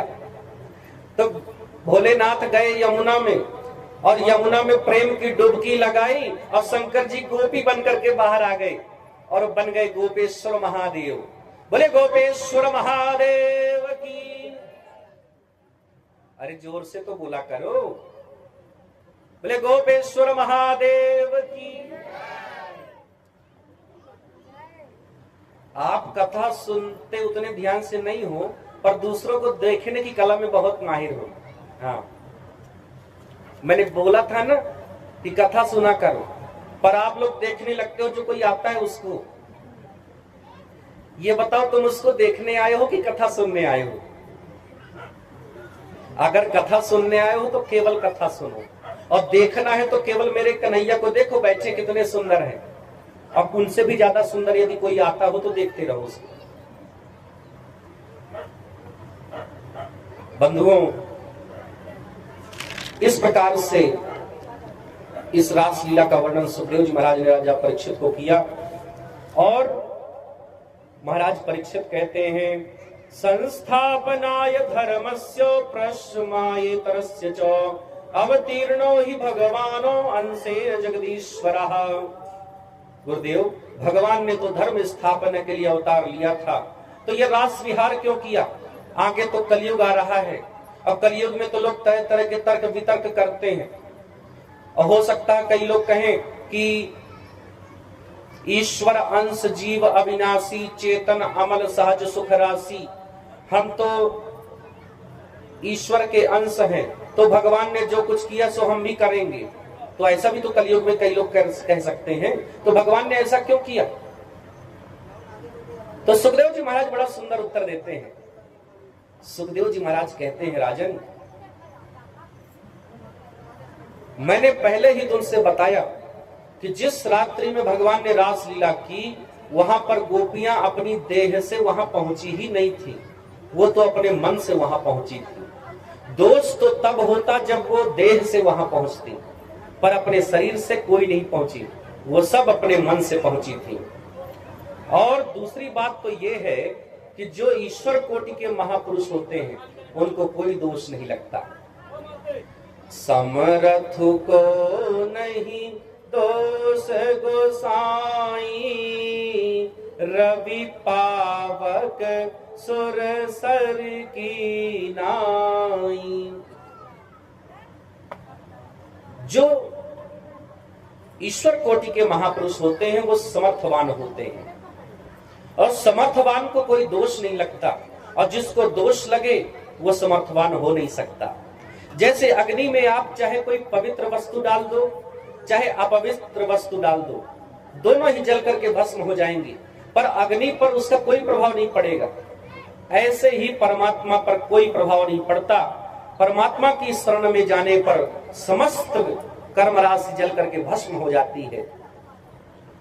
और तीसरी बात यह है राजन, कि यदि कोई ये कहे कि भगवान ने ऐसा किया तो हम भी ऐसा करेंगे क्योंकि हम उनके अंश हैं, तो फिर सारे काम करो। 6 दिन के कन्हैया ने पूतना का विष पी लिया था और उसको मार दिया। अब आज की डेट में 6 दिन का बच्चा मार के दिखाए, तुम करके दिखाओ। 7 वर्ष के कन्हैया ने गोवर्धन पर्वत उठा लिया, तुम उठा के दिखाओ। छोटा ही मोटा कुछ पत्थर उठा लो, बड़ा सा नहीं कर सकते। तो भगवान की बराबरी मत किया करो। कई बार तो मैं आजकल बड़े कष्ट से कहना चाहता हूं, गजेड़ियों ने तो भगवान शंकर को भी बदनाम कर दिया। हाँ, गांजा पिएंगे बोलेंगे जय भोलेनाथ। अरे ना समझो, मैंने आज तक जितना ग्रंथ पढ़ा कहीं पर यह नहीं लिखा कि शंकर जी गांजा पीते थे। केवल भांग का विजया स्नान का वर्णन मिलता है, भांग के अलावा कुछ भी वर्णित नहीं है। ये सब फालतू का स्वयं से बदनाम करने के लिए करते हैं लोग। तो यदि भोलेनाथ का नाम लेते तो सब करो, भोलेनाथ ने तो विष भी पिया था, तुम पी के दिखाओ। तो बराबरी करनी है तो सब में करो। और यदि सच बात कहूं तो हमारे धर्म शास्त्र कहते हैं भगवान के 24 अवतारों में 2 अवतार ऐसे हैं जो मानव चरित्र से अधिक नजदीकी से जुड़े हैं। एक है रामावतार और एक है कृष्णावतार। तो संत लोग कहते हैं, शास्त्र कहते हैं कि राम जी ने अपने जीवन में जो कुछ किया उसको तुम भी करो, यही धर्म है। राम जी ने जो कुछ किया है अपने जीवन में उसको सोचने की जरूरत नहीं है कि ये सही है कि गलत, पर राम जी ने किया है उसकी, इसलिए उसको करो। और कृष्ण ने जो किया है उसको मत करना, उसको तुम कर ही नहीं पाओगे। कृष्ण ने जो कहा है उसको करो, गीता में जो उपदेश दिया है कृष्ण भगवान ने उसको पालन करो। अंतर समझ में आया? कृष्ण ने जो कहा है उसको मानना है, राम जी ने जो किया है उसको मानना है। और बंधुओं, यदि कोई ये कहे कि हम भी ईश्वर के अंश हैं इसलिए ऐसा करेंगे, तो ध्यान रखना, हम अंश हैं, हम ईश्वर नहीं हैं। उदाहरण से समझा दें, जैसे आप लोग मान लो पूजा करने बैठो, घर में कटोरी में गंगा जल लेके रख दो और पूजन करने बैठो भगवान की, और कहीं से कोई सुअर आए और सुअर अपना मुख लगा दे गंगा जल में, तो क्या होगा? वो गंगा जल अपवित्र हो जाएगा, पूजन करने योग्य नहीं रहेगा। लेकिन गंगा नदी में पूरा का पूरा सुअर ही डुबकी क्यों ना लगा दे, फिर भी गंगा जी पर कोई प्रभाव नहीं पड़ता, वो गंगा जी पवित्र ही रहती हैं, क्योंकि वो गंगा नदी है और कटोरी में तो उनका अंश रखा था। तो अंश की बराबरी नहीं की जा सकती।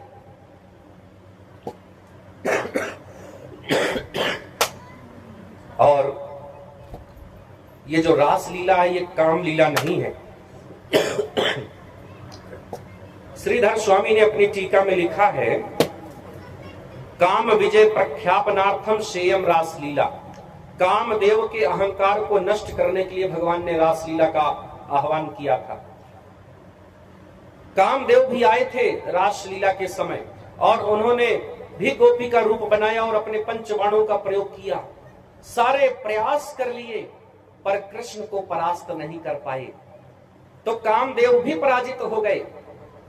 तो काम देव को पराजित करने के लिए इस लीला का आयोजन हुआ, इसलिए इसका एक नाम और रख देना चाहिए, काम विजय लीला। और इस प्रकार से बंधुओं ये कथा भी यहाँ संपन्न हुई। और कहते हैं कि जो व्यक्ति रास पंचाध्यायी की कथा को श्रद्धा से श्रवण करता है, उसका मनन करता है या पाठ करता है, तो उसे भगवान की पराभक्ति प्राप्त हो जाती है और उसका काम विकार सदा सदा के लिए नष्ट हो जाता है। और फिर गर्ग संहिता आदि में वर्णन मिलता है कि भांडीर वन में ब्रह्मा जी आए और उन्होंने राधा और कृष्ण का विवाह संपन्न कराया।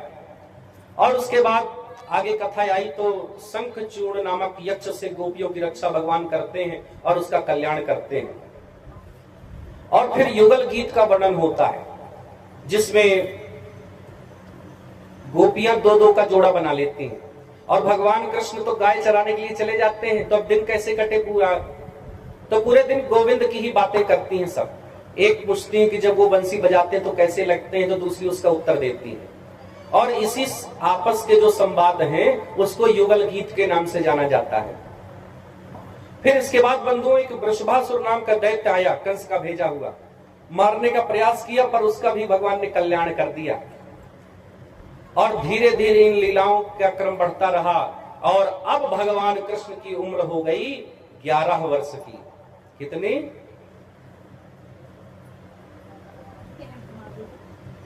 11 वर्ष के कृष्ण हो गए।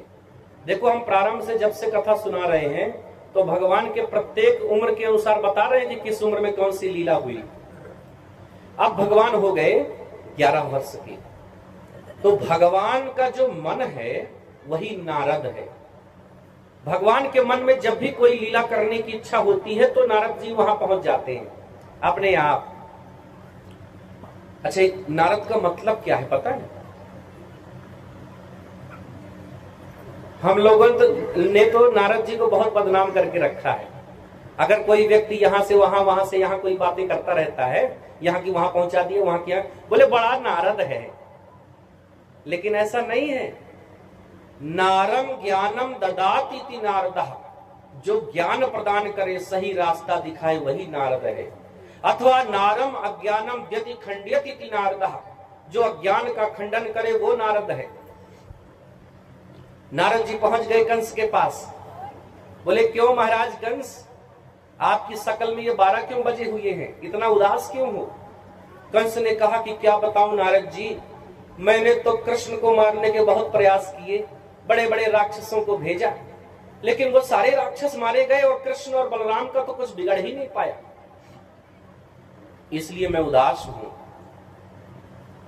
नारद जी ने कहा महाराज कंस, आप बड़े भोले भाले हैं, आपके साथ तो धोखा हुआ है, वसुदेव ने आपके साथ धोखा किया है। अरे वो जो आकाशवाणी हुई थी कि देवकी की 8वीं संतान ही आपको मारेगी, ये कृष्ण 8वीं संतान ही तो है।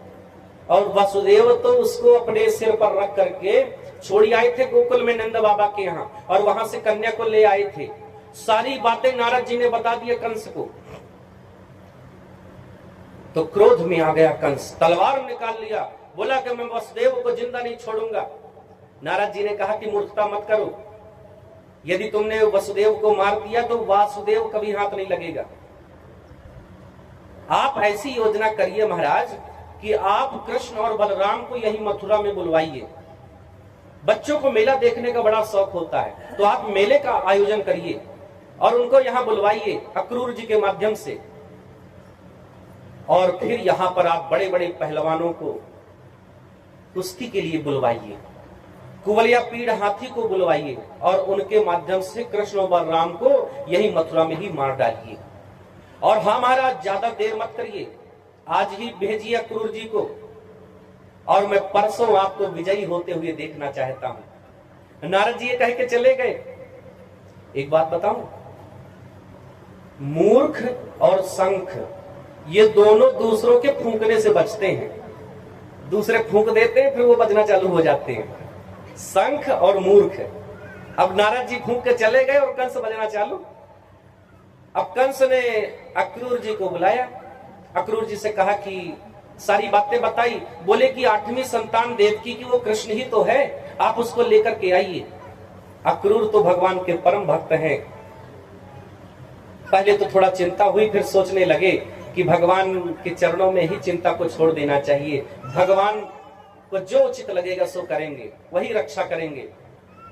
तो इसलिए इच्छा ना होते हुए भी कंस की आज्ञा मान करके अक्रूर जी ब्रज की यात्रा करते हैं, वृंदावन जाते हैं मथुरा से। और मथुरा से वृंदावन जा रहे हैं और उसी बीच में केसी नाम का दैत्य आ गया कंस के पास। बोला सरकार एक मौका हमको भी तो दीजिए। बोले चलो ठीक है, तुमको भी मौका दिया। तो केसी नाम का दैत्य गया भगवान से युद्ध करने, तो भगवान ने उसका भी कल्याण कर दिया।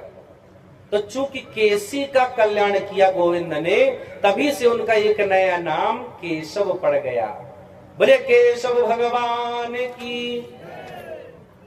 और इसी बीच में एक व्योमासुर नाम का दैत्य भी गया, तो भगवान ने उसका भी कल्याण किया। अच्छा ये बताएं, वहां कंस को तो बोल के चले आए थे कि तुम योजना बनाओ कृष्ण को मारने की, और परसों में आपको विजयी होते देखना चाहता हूं। और इधर नारद जी पहुंच गए भगवान कृष्ण के पास। बोले प्रभु आप उसको कब मारेंगे, इतना आतताई हो गया है कंस, उसके अत्याचार से तो पूरी धरती में पाप बढ़ गया। कुछ ऐसा करिए प्रभु कि परसों आपके द्वारा उसका कल्याण हो जाए। और वहां भगवान की स्तुति की, प्रणाम की और चलते बने। और बंधुओं, इधर अक्रूर जी अब जा रहे हैं भगवान को बुलाने के लिए। तो जैसे वृंदावन पहुंचे तो भगवान के पद चिन्हों को देखा तो धरती पर लौटने लगे, उस ब्रज की रज को अपने देह में लगाने लगे कि अरे मेरे प्रभु के चरण यहां से निकले हैं। और बहुत प्रसन्नता से वहां जा रहे हैं। अक्रूर जी जब पहुंचे नंद बाबा के यहाँ तो उनको सारी बातें बताई और बोले कि हम भगवान के दर्शन, बोले वृंदावन बिहारी लाल की, कृष्णाय वासुदेवाय हरे परमात्मने प्रणत क्लेशनाशाय गोविंदाय नमो नमः। नमः परमहंसाय स्वादित चरण कमल चिन्ह मकरंदाय भक्त जन मानस निवासाय श्री रामचंद्राय। बोले वृंदावन बिहारी लाल की। अब जोर से नहीं बोलते तो कथा नहीं सुनाएंगे जब तक जोर से नहीं बोलो।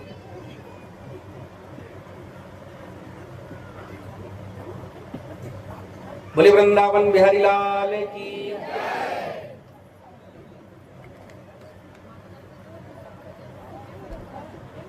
बंधुओं, अक्रूर जी पहुंच गए नंद बाबा के यहाँ। कृष्ण से एकांत में अक्रूर जी ने सारी बातें बता दी कि कंस आपको मारना चाहता, इसलिए बुलाने के लिए भेजा है। कृष्ण भगवान ने अक्रूर जी से कहा कि काका जी, ये बात का पता किसी को चलने मत दीजिएगा, नहीं तो यहां से निकलना कठिन हो जाएगा। और उधर नंद बाबा से जब कहा अक्रूर जी ने, तो नंद बाबा ने कहा कि हमें भी तो महाराज कंस का कर चुकाने के लिए जाना है, तो इसलिए हम चलेंगे। लेकिन यशोदा मैया ने स्पष्ट कह दिया कि कोई चाहे मेरी पूरी संपत्ति ले ले, पर मैं अपने लाला को जाने नहीं दूंगी। भगवान कृष्ण ने समझाया कि मैया मुझे जाने दो, मेला देखने की मेरी इच्छा है और मैं चला जाऊंगा, आज कल मेला घूमूंगा, परसों लौट के चला जाऊंगा। किसी तरह से समझाते हैं। और उधर गोपियों को पता चला जब से कि अक्रूर आ गए हैं ले जाने के लिए कन्हैया को, तो गोपियां इकट्ठी हो गईं और रुदन करती हैं, कहती हैं कि ये अक्रूर आया ही क्यों, और विधाता को भरा बुला कहने लगी। उनको तो नींद ही नहीं आ रही। बोले कि जिन भगवान के दर्शन में पलकों का व्यवधान भी हमें मंजूर नहीं है, उन्हीं हमारे प्राण प्यारे को ले जाने के लिए यह अक्रूर आ गया। अहो विधातस्तव न कुचित दया संयोज मैत्या प्रणयेन देहिना। धन्य हो विधाता, तुम्हारे बिल्कुल भी भीतर अंदर दया नहीं है। कि विधाता बड़ा क्रूर है, जब चाहे जैसी कलम चला देता है। इसका स्वभाव बिल्कुल बच्चों के जैसा है। पहले तो प्रेम से किसी को मिला देता है और जब चाहे उससे अलग कर देता है। एक गोपी ने कहा कि ये जो अक्रूर आया है, ये तो मेरे लिए यमराज बन करके आया है, क्योंकि न ये आता और न कृष्ण यहां से जाते। एक ने कहा कि इसका नाम अक्रूर किसने रख दिया, इसका नाम तो क्रूर होना चाहिए, क्योंकि पूरे ब्रजमंडल की दो आंखें हैं, एक कृष्ण और दूसरे बलराम, और इन दोनों आंखों को लेके जा रहा है अक्रूर। इसका नाम अक्रूर नहीं, इसका नाम तो क्रूर होना चाहिए। इससे बड़ा क्रूर कर्म क्या होगा। एक गोपी ने कहा कि मैं अपने रहते तो कृष्ण को जाने नहीं दूंगी, रथ के सामने ही मैं लेट जाऊंगी, अगर मेरे ऊपर से चढ़ा के रथ को ले जाए तो ले जाए, मैं अपने जीते जी कृष्ण को जाने नहीं दूंगी। और सभी गोपियां दुखी होकर के फुट फुट करके रोने लगी, गोविंद का स्मरण करने लगी। विस्रे जल जाम रुरुदुस्म सुस्वरम गोविंद दामोदर माधवेति। गाय भी दुखी है, पक्षी भी दुखी है, वृक्ष तक दुखी है, क्योंकि अब कृष्ण जा रहे हैं ब्रजमंडल से। और जैसे ही अक्रूर जी ने अपने रथ में बैठाया कृष्ण बलराम को और आगे बढ़ाने लगे। अब देखो, नंद बाबा तो ब्रजवासियों के साथ दूसरे गाड़ियों में बैठ के पहले ही निकल गए, और जैसे ही कृष्ण बलराम बैठ के अक्रूर जी के साथ निकल रहे हैं तो गोपियों से रहा नहीं गया, आकर के घेर करके खड़ी हो गई रथ को, बोली हम नहीं जाने देंगे। तो कृष्ण भगवान ने बहुत समझाया। सांत्वयामास सप्रेमयी रायास्य विदोत्यकई, जैसे दिन और रात आते जाते रहते हैं, रात के बाद दिन, दिन के बाद रात, ऐसे ही संयोग और वियोग भी आते ही रहते हैं। मात्र 2 ही दिन की तो बात है। आज मैं जाऊंगा, कल मेला घूमूंगा और परसों लौट के आ जाऊंगा। तो जब गोपियों ने सुना कि गोविंद ने कहा कि परसों लौट के आ जाऊंगा, तब कहीं जाकर के उनको थोड़ा आशा बंधी और उन्होंने रास्ता छोड़ दिया गोविंद की खुशी के लिए। अब ये अलग बात है कि भगवान परसों का वादा करके चलते हैं कि परसों आ जाऊंगा, और फिर बरसों हो गए, फिर वापस लौट करके ब्रज में नहीं गए। भगवान यहीं से अब छोड़ करके जाते हैं ब्रज को, फिर लौट करके दोबारा नहीं आए और वादा करके जा रहे हैं कि परसों लौट आऊंगा। सब दुखी हैं, गोविंद जा रहे हैं और मार्ग में अक्रूर जी ने भगवान की महिमा का अनुभव करके भगवान की दिव्य स्तुति भी किया है। इसको भागवत में अक्रूर स्तुति के नाम से जाना जाता है। नंद बाबा आदि जो ब्रजवासी थे, जो पहले पहुंच गए, तो मथुरा के बाहर किसी उपवन में उन्होंने अपना डेरा जमा लिया। और वहां पर जब अक्रूर जी पहुंचे कृष्ण बलराम को लेकर, तो पहले बोले कि चलिए हमारे घर, वहीं पर आपका निवास हो जाए, अब तो रात्रि होने वाली है, तो सुबह महाराज कंस से मिल लीजिएगा। भगवान ने कहा कि जब तक हमारा काम सिद्ध ना हो जाए तब तक हम किसी भक्त के घर जाने के लिए बाध्य नहीं है। हम बाद में आपके यहाँ जरूर आएंगे, पर अभी नहीं। तो कृष्ण और बलराम को वहीं छोड़ दिया। तो वहीं उपवन में नंद बाबा भी रुके हैं, ब्रजवासी रुके हैं और कृष्ण बलराम भी रुक गए और रात्रि में वहीं विश्राम किया सब लोगों ने।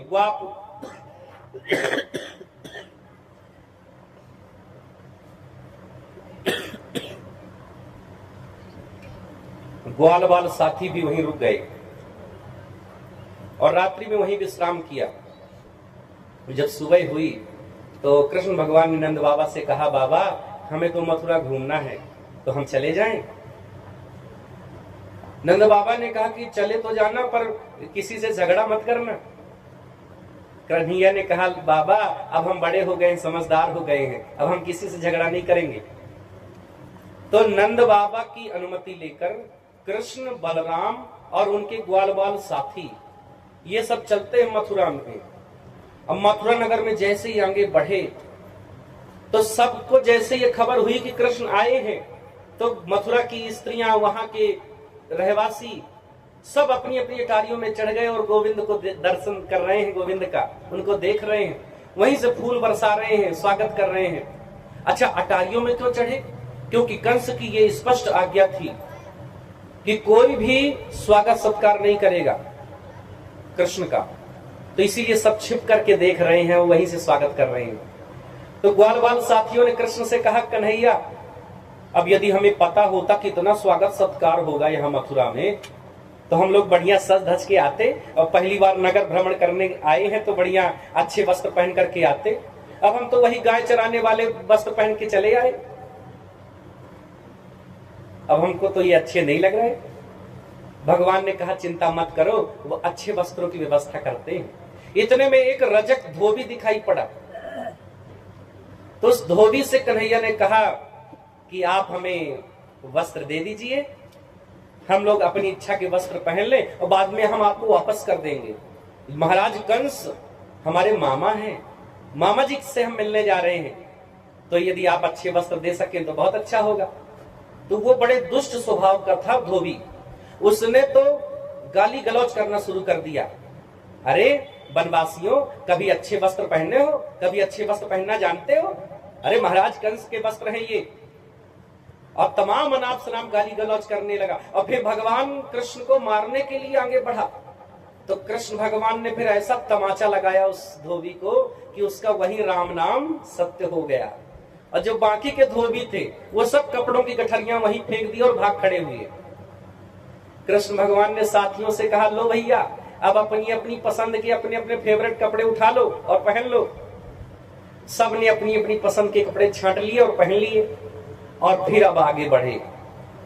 ग्वाल बाल साथियों ने कहा, कन्हैया कपड़े तो हमने पहन लिए पर ये फिटिंग के नहीं है, ऐसा लगता है कि झोला या बोरा पहन लिए हैं, हमारी हमारे हिसाब के है ही नहीं है, क्या करें? तो कृष्ण भगवान ने कहा कि चिंता मत करो, हम उसकी भी व्यवस्था करते हैं। तो एक दर्जी मथुरा में रहता था, भगवान का बड़ा भक्त था। तो भगवान उस दर्जी के यहाँ ले गए सबको और उससे कहा कि आप हमारे वस्त्र जो है वो फिटिंग के बना सकते हैं क्या? तो उसने कहा कि प्रभु मैं आपके काम आ सकूं, इससे बड़ा मेरा सौभाग्य क्या होगा।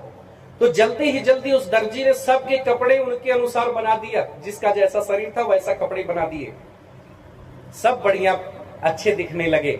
और फिर अब आगे बढ़े। कृष्ण भगवान ने कहा क्यों साथियों, आप तो बढ़िया लगने लगा ना, अब तो बढ़िया हो गया। बोले कन्हैया कपड़े तो अच्छे हो गए, अच्छे दिख रहे हैं हम लोग, यदि एक माला भी पहन लेते फूलों की तब तो मजा आ जाता। भगवान ने कहा चिंता मत करो, उसकी भी व्यवस्था करते हैं। ततः सुदामनो भवनम मालाकारस्य जगमतुः तौ दृष्टा समुत्थायो ननाम शिरसा भुवि। तो भगवान ने कहा उसकी व्यवस्था करते हैं। तो मथुरा में एक सुदामा नाम का माली रहता था भगवान का, वो भी बड़ा भक्त था। भगवान उसके पास गए तो उसने बढ़िया सुंदर सुंदर मालाएं फूलों की सबको पहना दिया और भगवान को प्रणाम किया और फिर वहां से भगवान आगे बढ़े। भगवान ने कहा क्यों साथियों अब तो बढ़िया है, अब तो कपड़े भी सुंदर हो गए, बढ़िया माला भी सबने पहन ली। बोले कन्हैया बस एक कमी है, बस यदि वो पूरी हो जाती तो फिर मजा आ जाती। बोले अब क्या कमी है? बोले यदि माथे पर तिलक लग जाता तो बहुत आनंद आता, हमारा माथा भी सूना है। भगवान ने कहा चिंता मत करो, अभी उसकी भी व्यवस्था करते हैं हम लोग। तो भगवान श्री कृष्ण जैसे ही राजमार्ग से आगे जा रहे थे तो वहां पर उन्होंने एक विचित्र सी स्त्री को देखा जिसका नाम था कुब्जा। वो अपने हाथ में चंदन लेकर के, केसर युक्त चंदन लेकर के जा रही थी। 3 जगह से शरीर से वो टेढ़ी थी, कुरूप थी, पीठ में उसके कुबड़ निकला था, इसीलिए सब लोग उसको कुबड़ी कहते थे, कुब्जा कहते थे। वैसे एक बात बताऊं, हमारे समाज में स्वयं को पढ़ा लिखा समझने वाले लोग भी व्यक्ति के गुणों को न देख करके उनकी गोरी चमड़ी को देखते हैं। यदि रंग गोरा है तो उसको सम्मान देते हैं और बड़े अच्छे से बात करेंगे, और यदि कोई सुंदर नहीं है दिखने में तो उससे बात करना तक लोग पसंद नहीं करते और कहते हैं कि हम बहुत पढ़े लिखे हैं। ऐसी पढ़ाई लिखाई किस काम की? व्यक्ति के सुंदरता का महत्व नहीं होता, उसकी गोरी चमड़ी का महत्व नहीं होता, व्यक्ति के गुणों का महत्व होता है। तो ये हम और आप जो अपने आप को पढ़ा लिखा मानते हैं, हम लोग तो सुंदरता देखते हैं, पर भगवान की दृष्टि में कोई सुंदर नहीं है, कोई काला नहीं है। भगवान तो व्यक्ति के गुणों को देखते हैं। उन्होंने कुब्जा को देखा और बड़ी मधुरमयी वाणी से उन्होंने कहा सुंदरी आप कहां जा रही हैं, आप कौन हैं, आपका परिचय क्या है? और ऐसी मधुर वाणी में भगवान ने बात किया कि कुब्जा को तो पहले भरोसा ही नहीं हुआ कि कोई मुझसे इतने प्रेम से बात कर सकता है। अरे लोग तो कह देते थे एक कुबड़ी इधर आ, एक कुब्जे इधर आ, ऐसा लोग कहते थे, एक कुरूपनी इधर आ। पर इतनी मधुर वाणी में पहली बार किसी ने बात किया तो भरोसा नहीं हुआ उस कुब्जा को। और भगवान ने कहा कि हम आपसे ही बात कर रहे हैं, आपसे ही आपका परिचय पूछ रहे हैं, आप कौन हैं और आप ये केसर युक्त चंदन हाथ में लेके जा रही हैं, हमारी इच्छा है कि ये चंदन आप हमको लगा दीजिए। तो कुब्जा ने कहा दास्यस्मह्यं सुंदर कंस सम्मता त्रिवक्त्र नामायनुलेप कर्मणि मद्भावितं भोजपतेरति प्रियं विना युवाम कोन्यत मस्त दर्हति। कुब्जा ने कहा कि मैं कंस की दासी हूं, मेरा नाम तो है सैरंध्री, पर मुझको सैरंध्री कोई नहीं कहता। मेरे कुबड़ निकला है तो लोग मुझे कुब्जा कहते हैं। 3 जगह से मैं टेढ़ी हूं, त्रिवक्रा भी कहते हैं। और मैं महाराज कंस के यहाँ चंदन लगाने का काम करती हूँ। मेरे हाथ के बनाए हुए चंदन तो महाराज कंस को बहुत भाते हैं। पर आप दोनों भाइयों को देख करके मेरा मन पड़ रहा है कि मैं ये चंदन तो आपको ही लगा दूं, मेरा चंदन स्वीकार कीजिए। तो फिर सांवले रंग के कन्हैया के माथे पर पीले रंग का तिलक लगा दिया कुब्जा ने, और गोरे रंग के बलराम जी के माथे पर लाल रंग का तिलक लगा दिया, और सब ग्वाल बाल साथियों के लगा दिया।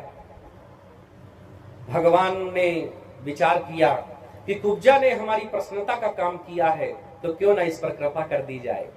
तो भगवान उसके पैरों के पंजों पर अपने पैरों को रख दिए, एक हाथ उसके कुबड़ पर रखा और 2 अंगुली को उसकी ठोड़ी पर रख करके ऊपर की तरफ झटका दिया, तो उसका शरीर सीधा हो गया, वो परम सुंदरी हो गई, उसका रूप ही बदल गया, परम सुंदरी हो गई कुब्जा। और देखो भगवान जब कृपा कर दें तो क्या कुछ असंभव है। मूकम करोति वाचालम पंगुम लंघयते गिरिम यत कृपा तमहम वंदे परमानंद माधवम। मूकम करोति वाचालम, यदि कोई गूंगा है पर भगवान कृपा कर दे तो वो भी बोलने लग जाए। यदि कोई शरीर से कमजोर है, अपंग है, गोविंद कृपा कर दे तो बड़े से बड़े पर्वतों को वो लांघ सकता है। भगवान कृपा कर दे तो क्या संभव नहीं है। गोविंद की कृपा हुई तो कुब्जा परम सुंदरी हो गई। उसने कहा प्रभु आप कृपा कीजिए, हमारे घर प्रस्थान करिए। भगवान ने कहा बाद में आएंगे, पर अभी तो कंस से मिलना है। और फिर भगवान अब आगे बढ़े तो बंधुओं, भगवान कृष्ण और बलराम दोनों भाई आगे बढ़ते बढ़ते धनुष यज्ञ के स्थान पर पहुंच गए, जहां पर शिव धनुष रखा हुआ था। सैनिकों ने रोकना चाहा तो भगवान ने उन सभी का कल्याण किया और धनुष को उठाया, उस पर डोरी चढ़ाई और जैसे खींचा तो धनुष के 2 टुकड़े हो गए, और धनुष के टुकड़ों से ही उन्होंने जितने सैनिक थे सबका कल्याण कर दिया। और फिर वापस चले आए वापस अपने स्थान पर। और ये समाचार जैसे ही कंस को पता चला तो कंस को शिव जी की बात याद आ गई, क्योंकि शिव जी की तपस्या किया था ना कंस ने। तो शिव जी ने अपनी धनुष दिया था और बोले थे कि वैसे तो इस धनुष को कोई तोड़ नहीं सकता, और जो इस धनुष को तोड़ दे वो तुझे छोड़ नहीं सकता। तो कंस को शिव जी की वो बात याद आ गई कि शिव धनुष को कोई नहीं तोड़ सकता, और जो तोड़ देगा वो तुझे छोड़ नहीं सकता। तो वह समझ गया कि ये कृष्ण के द्वारा ही मेरी मृत्यु होने वाली है, इसलिए अब उसको नींद ही नहीं आ रही। अब तो रात में उसको मृत्यु सूचक अपशकुन होने लगे, हर काली चीज में उसको कृष्ण दिखाई देने लगते। अगर वो जाता अपनी परछाई देखता तो परछाई में भी कृष्ण, भोजन करने बैठता और दाल में यदि काला जीरा दिखाई पड़ता तो उसमें भी कृष्ण, हर काली चीज में कृष्ण दिखाई पड़ने लगे। पानी पीने के लिए जैसे कोई पात्र उठाता उसमें अपनी परछाई देखता तो उसमें भी कृष्ण दिखाई देने लगे। किसी से बात करता तो सामने वाले की आंखों की काली पुतली में भी कृष्ण दिखाई देने लगे। अच्छा ये बताओ, इससे बड़ी भक्ति कोई कर सकता है क्या कि 24 घंटे कृष्ण का चिंतन। भले भयभीत होकर के चिंतन कर रहा था कंस, लेकिन चिंतन तो गोविंद का ही कर रहा था। इससे बड़ी भक्ति क्या हो सकती है। और बंधुओं, उसको मृत्यु सूचक अपशकुन होने लगे। और अगले दिन प्रातः काल कंस ने मल्ल क्रीड़ा यानी दंगल का आयोजन किया। वहां पर बड़े बड़े मुष्टिक चाणूर आदि पहलवानों को बुलाया गया और सब योजना रच दी कंस ने कृष्ण को मारने के लिए, बलराम जी को भी मारने के लिए। कुवलिया पीढ़ हाथी को लगा दिया गया। और उधर सुबह सुबह नंद बाबा अपने ब्रजवासी साथियों के साथ आए और राजसभा में, सभागार में पहुंच गए कंस की सभा में, और भेंट सामग्री उनको दे दिया और फिर स्थान पर बैठ गए। और पीछे पीछे कृष्ण बलराम जा रहे हैं तो प्रवेश द्वार पर ही कुवलिया पीढ़ हाथी मिल गया। कुवलिया पीढ़ हाथी के पास 10,000 हाथियों का बल था। महावत की प्रेरणा से उस हाथी ने प्रहार करना चाहा तो भगवान ने उस कुवलिया पीढ़ हाथी का भी कल्याण कर दिया। और दोनों भैया ने उसके दांत निकाल लिए और एक एक दांत हाथ में ले लिया और शस्त्र की तरह लेकर के अब आगे बढ़े और उस सभागार में पहुंच गए जहां पर सब लोग विराजमान थे। मल्ल क्रीड़ा का आयोजन हो रहा था और बहुत ऊंचे सिंहासन पर कंस विराजमान था। जैसे वहां पहुंचे तो चाणूर नामक पहलवान ने कहा कि हे कृष्ण और बलराम, महाराज कंस को प्रसन्न करने के लिए आओ, हम लोग कुश्ती लड़े। तो भगवान कृष्ण ने कहा कि चाणूर, हम भी महाराज कंस की वनवासी प्रजा हैं, महाराज को प्रसन्न करना हमारा भी कर्तव्य है, लेकिन आप अपनी बराबरी वालों से युद्ध करिए, उनसे कुश्ती लड़िए, हम तो भी बच्चे हैं। तो चाणूर ने कहा, न बालो न किशोरस्त्वं बलश्च बलिनां बरः। अरे तुम लोग न बालक हो न किशोर हो, अरे 10,000 हाथियों का बल रखने वाले कोयला पीढ़ हाथी को तुम लोगों ने मार दिया, तुम लोग कोई साधारण नहीं हो, आओ युद्ध करो। तो मुष्टिक नामक पहलवान से युद्ध करना शुरू कर देते हैं बलराम जी, और चाणूर से युद्ध करने लगते हैं कृष्ण भगवान, और खूब युद्ध, बढ़िया कुश्ती हुई, दंगल, और बलराम जी ने मुष्टिक का कल्याण कर दिया और कृष्ण कन्हैया ने चाणूर का कल्याण कर दिया। और ऊंचे सिंहासन पर विराजमान कंस ये देख रहा है। अन्य पहलवान आए तो भगवान ने उनका भी कल्याण कर दिया। जब सबका कल्याण हो गया तो कंस से अब रहा नहीं गया, उसको बहुत क्रोध आया और उसने सैनिकों को आज्ञा दे दिया कि इन दोनों भाइयों को कैद कर लो, कारागार में डाल दो, नगर से बाहर करो इनको। अरे नंद बाबा को भी कैद कर लो, वसुदेव को मार डालो, मेरा पिता भी शत्रुओं से मिला हुआ है, उसको भी मार डालो। अनाप शनाप प्रलाप करने लगा कंस। तो भगवान कृष्ण ने एक छलांग लगाई और ऊंचे सिंहासन मंच पर ही चढ़ गए, और कंस ने तलवार निकाली मारने के लिए, तो भगवान ने ऐसा प्रहार किया कि उसका मुकुट नीचे गिर गया और फिर उसकी चोटी पकड़ करके खींचने लगे। तो कंस बहुत तेजी से चिल्लाने लगा। तो कृष्ण भगवान ने कहा, क्या हो रहा है, क्यों चिल्लाते हो? तो कंस ने कहा कि चोटी मत खींचो, तकलीफ होती है, दर्द होता है। तो बोली, अच्छा अपनी तकलीफ तुम्हें तकलीफ समझ में आती है? और जिस समय विवाह के समय मेरी माता की चोटी पकड़ कर तुम खींच रहे थे, तो क्या मेरी माता को तकलीफ ना होती रही होगी? जाके पग नहीं फटी विवाई, सो कहां जाने पीर पराई। जिसको स्वयं को कभी तकलीफ नहीं हुई, वो दूसरे का दर्द क्या समझेगा? और फिर भगवान ने उसको पकड़ा और ऊपर मंच से ही ऐसे नीचे फेंका, जोर से धड़ाम से कंस गिरा और उसका वहीं पर राम नाम सत्य हो गया। और वहां उपस्थित बहुत सारे लोगों में आप ही लोगों की तरह किसी ने ताली नहीं बजाई।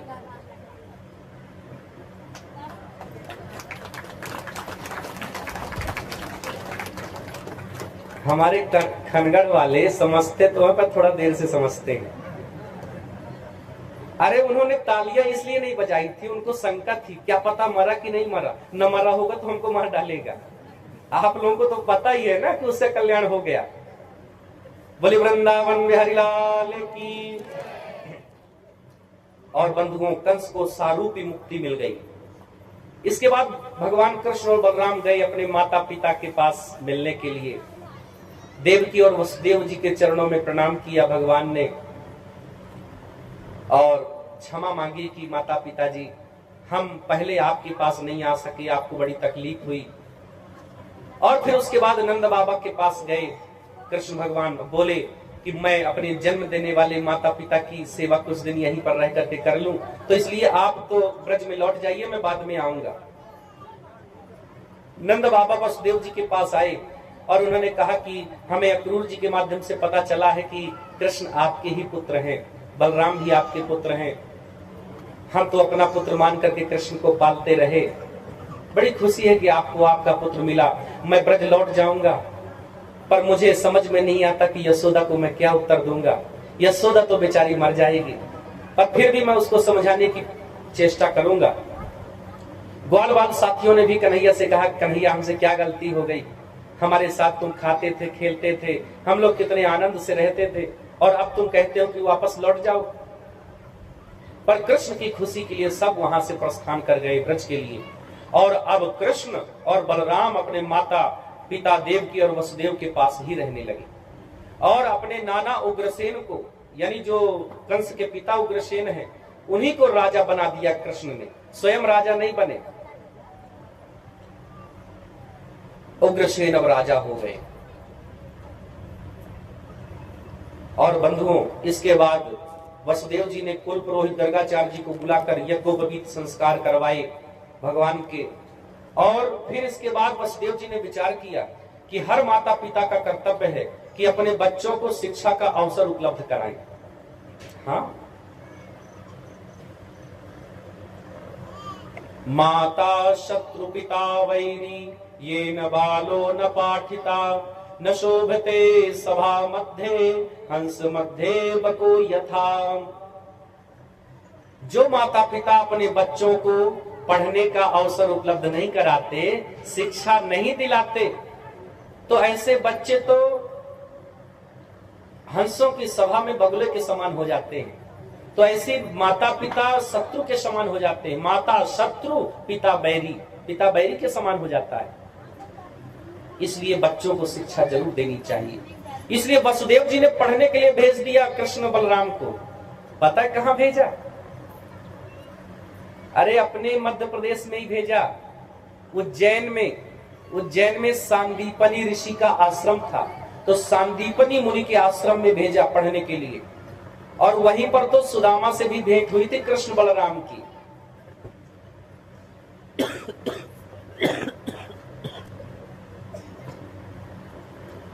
और बंधुओं, जैसे वहां पर शिक्षा लेने के लिए पहुंचे तो भगवान तो पहले से पढ़े पढ़ाए होते हैं, उनको पढ़ने की जरूरत नहीं होती। गुरु गृह पढ़ने गए रघुराई अल्प काल विद्या सब पाई। तो धर्म नीति राजनीति का खूब अध्ययन किया भगवान ने। 64 कलाएं, मीमांसा, 6 वेदों से युक्त राजनीति, धनुर्वेद, इन सभी विद्याओं का उन्होंने अध्ययन किया। और गुरु जी की बहुत सेवा की, गुरु शुश्रूषया विद्या। और जब अध्ययन पूरा हो गया तो अध्ययन पूरा होने के बाद दी जाती है गुरु दक्षिणा। तो भगवान कृष्ण गए गुरु जी के पास, सांदीपनी ऋषि के पास। बोले गुरु जी, आप गुरु दक्षिणा हमें देनी है, तो बताइए हम क्या दें? गुरु जी ने कहा, बेटा हमें कुछ नहीं चाहिए, तुम जाकर के समाज का, देश का, राष्ट्र का भला करो, कार्य करो, हमें कुछ नहीं चाहिए, बस उसी में हमारी प्रसन्नता है। कृष्ण भगवान ने कहा, नहीं गुरु जी, अब जब तक हम गुरु दक्षिणा नहीं देंगे तो हमारा अध्ययन सफल कैसे होगा? हमारी इच्छा है कुछ न कुछ देने की। गुरु जी ने कहा कि मेरी इच्छा कुछ लेने की नहीं है, यदि तुम्हारा बहुत मन है तो जाकर के अपनी गुरु माता से मिल लो, यदि वो कुछ कह दे तो ठीक है। तो गुरु माता के पास गए कृष्ण भगवान और उनके चरणों में प्रणाम किया। बोले, गुरु माता जी, हम गुरु दक्षिणा में क्या दे दें? गुरु माता कृष्ण को देखती रही और बोली, बेटा यदि आज मेरा बेटा भी जीवित होता तो बिल्कुल तुम्हारी उम्र का होता। कृष्ण भगवान ने कहा, क्या हुआ गुरुपुत्र को? बोली, हमारा इकलौता बेटा था, ऐसे खेल रहा था, खेलते खेलते कहीं दूर चला गया। लोगों ने कहा कि जाकर के समुद्र में डूब गया और वहीं मर गया, आज तक लौट करके नहीं आया। मेरा बेटा नहीं आया, इसलिए मैं बहुत दुखी रहती हूँ। यदि तुम मेरे उस बेटे को वापस ला करके मुझे सौंप सको, मुझे बहुत खुशी होगी।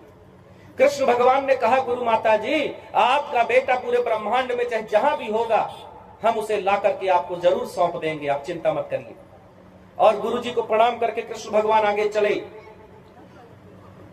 पहुंच गए समुद्र के पास। समुद्र से बोले, चलो हमारा गुरुपुत्र वापस करो, हमें पता चला है कि तुम्हारे भीतर ही डूब गए थे।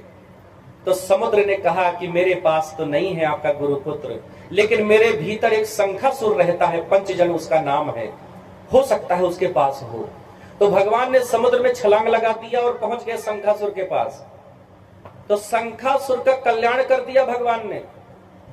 उसके पास भी गुरुपुत्र नहीं मिला, पर उसके शरीर का शंख मिल गया। उस शंख को कहते हैं पांचजन्य शंख। भगवान ने उस शंख को वहीं पर समुद्र के जल से धोया और फिर पहुंच गए यमलोक में, यमराज के पास। और फिर वहां ऐसा जोर से शंख बजाया कि घबरा करके आए यमराज, भगवान के चरणों में गिरे। बोले, प्रभु आप यहाँ? प्रभु मेरा सौभाग्य है कि आप दर्शन देने यहां आ गए, पर प्रभु क्या आज्ञा है बताइए। भगवान कृष्ण ने कहा कि पहले ये बताओ कि हमारा गुरुपुत्र तुम्हारे पास है कि नहीं। तो यमराज ने वही खाता निकलवाया, दिखवाया। बोले कि हाँ, आपके गुरु पुत्र की तो मृत्यु हो चुकी है, वो हमारे पास है। भगवान कृष्ण ने कहा चलो वापस करो।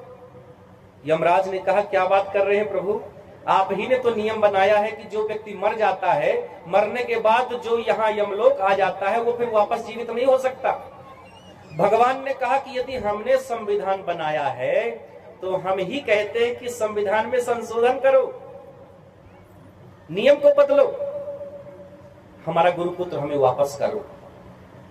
अब देखो, यदि सुप्रीम कोर्ट ने भी फांसी दे दी हो, पर यदि राष्ट्रपति चाहे तो फांसी माफ हो सकती है। तो मृत्यु हो गई थी गुरुपुत्र की, पर कृष्ण ने कहा कि नहीं नहीं वापस करो। यमराज ने वापस कर दिया और गुरुपुत्र को वापस ला करके सौंप दिया गुरु माता जी के पास। कृष्ण ने कहा, बोले माता जी ये रहा है आपका पुत्र। गुरु माता प्रसन्न हो गई, गुरु जी की भी खुशी का ठिकाना ना रहा। गुरुदेव इतना प्रसन्न हो गए कि बोले कृष्ण तुम्हारी गुरु भक्ति से मैं बहुत प्रसन्न हूं, जाओ मैं आशीर्वाद देता हूं कि आज के बाद पूरे विश्व में, पूरे संसार में, पूरे ब्रह्मांड में तुम्हें कोई किसी भी विद्या में परास्त नहीं कर सकता, ये मेरा आशीर्वाद है। गुरु जी ने आशीर्वाद दे दिया। जब गुरु मेहरबान तो चेला पहलवान। अब गुरु का आशीर्वाद मिल गया, अब कौन परास्त करेगा। और बढ़िया बंधुओं, वहां पर बहुत आनंद हुआ। और उसके बाद सुखदेव जी महाराज ने राजा परीक्षित को बताया कि जब कृष्ण और बलराम लौट करके आए, अपने माता पिता के पास पहुंचे तो उनके चरणों में प्रणाम किया। क्योंकि बंधुओं, सच्ची शिक्षा तो वही है जब जीवन में विनम्रता आ जाए। विद्या ददाति विनयम विनयाति याति पात्रताम पात्रत्वाद धनम आपनोति धनाद धर्मम ततः सुखम। देखो, जिसने भी विद्या का अध्ययन किया है और जिसने वास्तविक रूप से पढ़ाई की है, उसके पास विनम्रता जरूर होगी। और यदि अकड़ है उसके पास, तो समझ लो चाहे जितनी डिग्रियां उसने हासिल कर ली हो, उसने विद्या अभी हासिल नहीं किया। क्योंकि विद्या आएगी तो विनम्रता अपने आप आ जाएगी, और जिसके पास विनम्रता होगी उसके पास योग्यता भी अपने आप आ जाएगी, और जिसके पास योग्यता आ जाएगी उसके पास धन भी अपने आप आ जाएगा, और जिसके पास धन आ जाएगा तो वो धर्म के कार्य जब करेगा तो धर्म के कार्यों से उसको सुख मिलेगा। ये क्रम है। और जिसने बहुत डिग्रियां प्राप्त कर ली, पढ़ाई कर लिया, बोले हम तो बहुत बड़ी MSc MA कर लिए, और यदि विनम्रता नहीं है तो समझ लो उसकी पढ़ाई अभी हुई नहीं। भगवान कृष्ण बलराम ने माता पिता के चरणों में प्रणाम किया और फिर भगवान कृष्ण 14 वर्षों तक मथुरा में रहे। कितने वर्षों तक?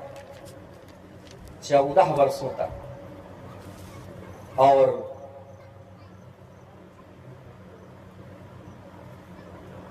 चौदह वर्षों तक रहे, पर अब कुछ उदास रहते हैं, उनका मन लगता नहीं है। देव की मैया भी सोचती है कि क्या बात हो गई, कन्हैया क्यों उदास रहते हैं, मुझे मालूम नहीं। और एक दिन की बात है कि उद्धव जी वहां पधारे। उद्धव जी कौन है? उनके विषय में लिखा है, वृषणीनाम प्रवरो मंत्री कृष्णस्य दैतः सखा शिष्यो बृहस्पते सा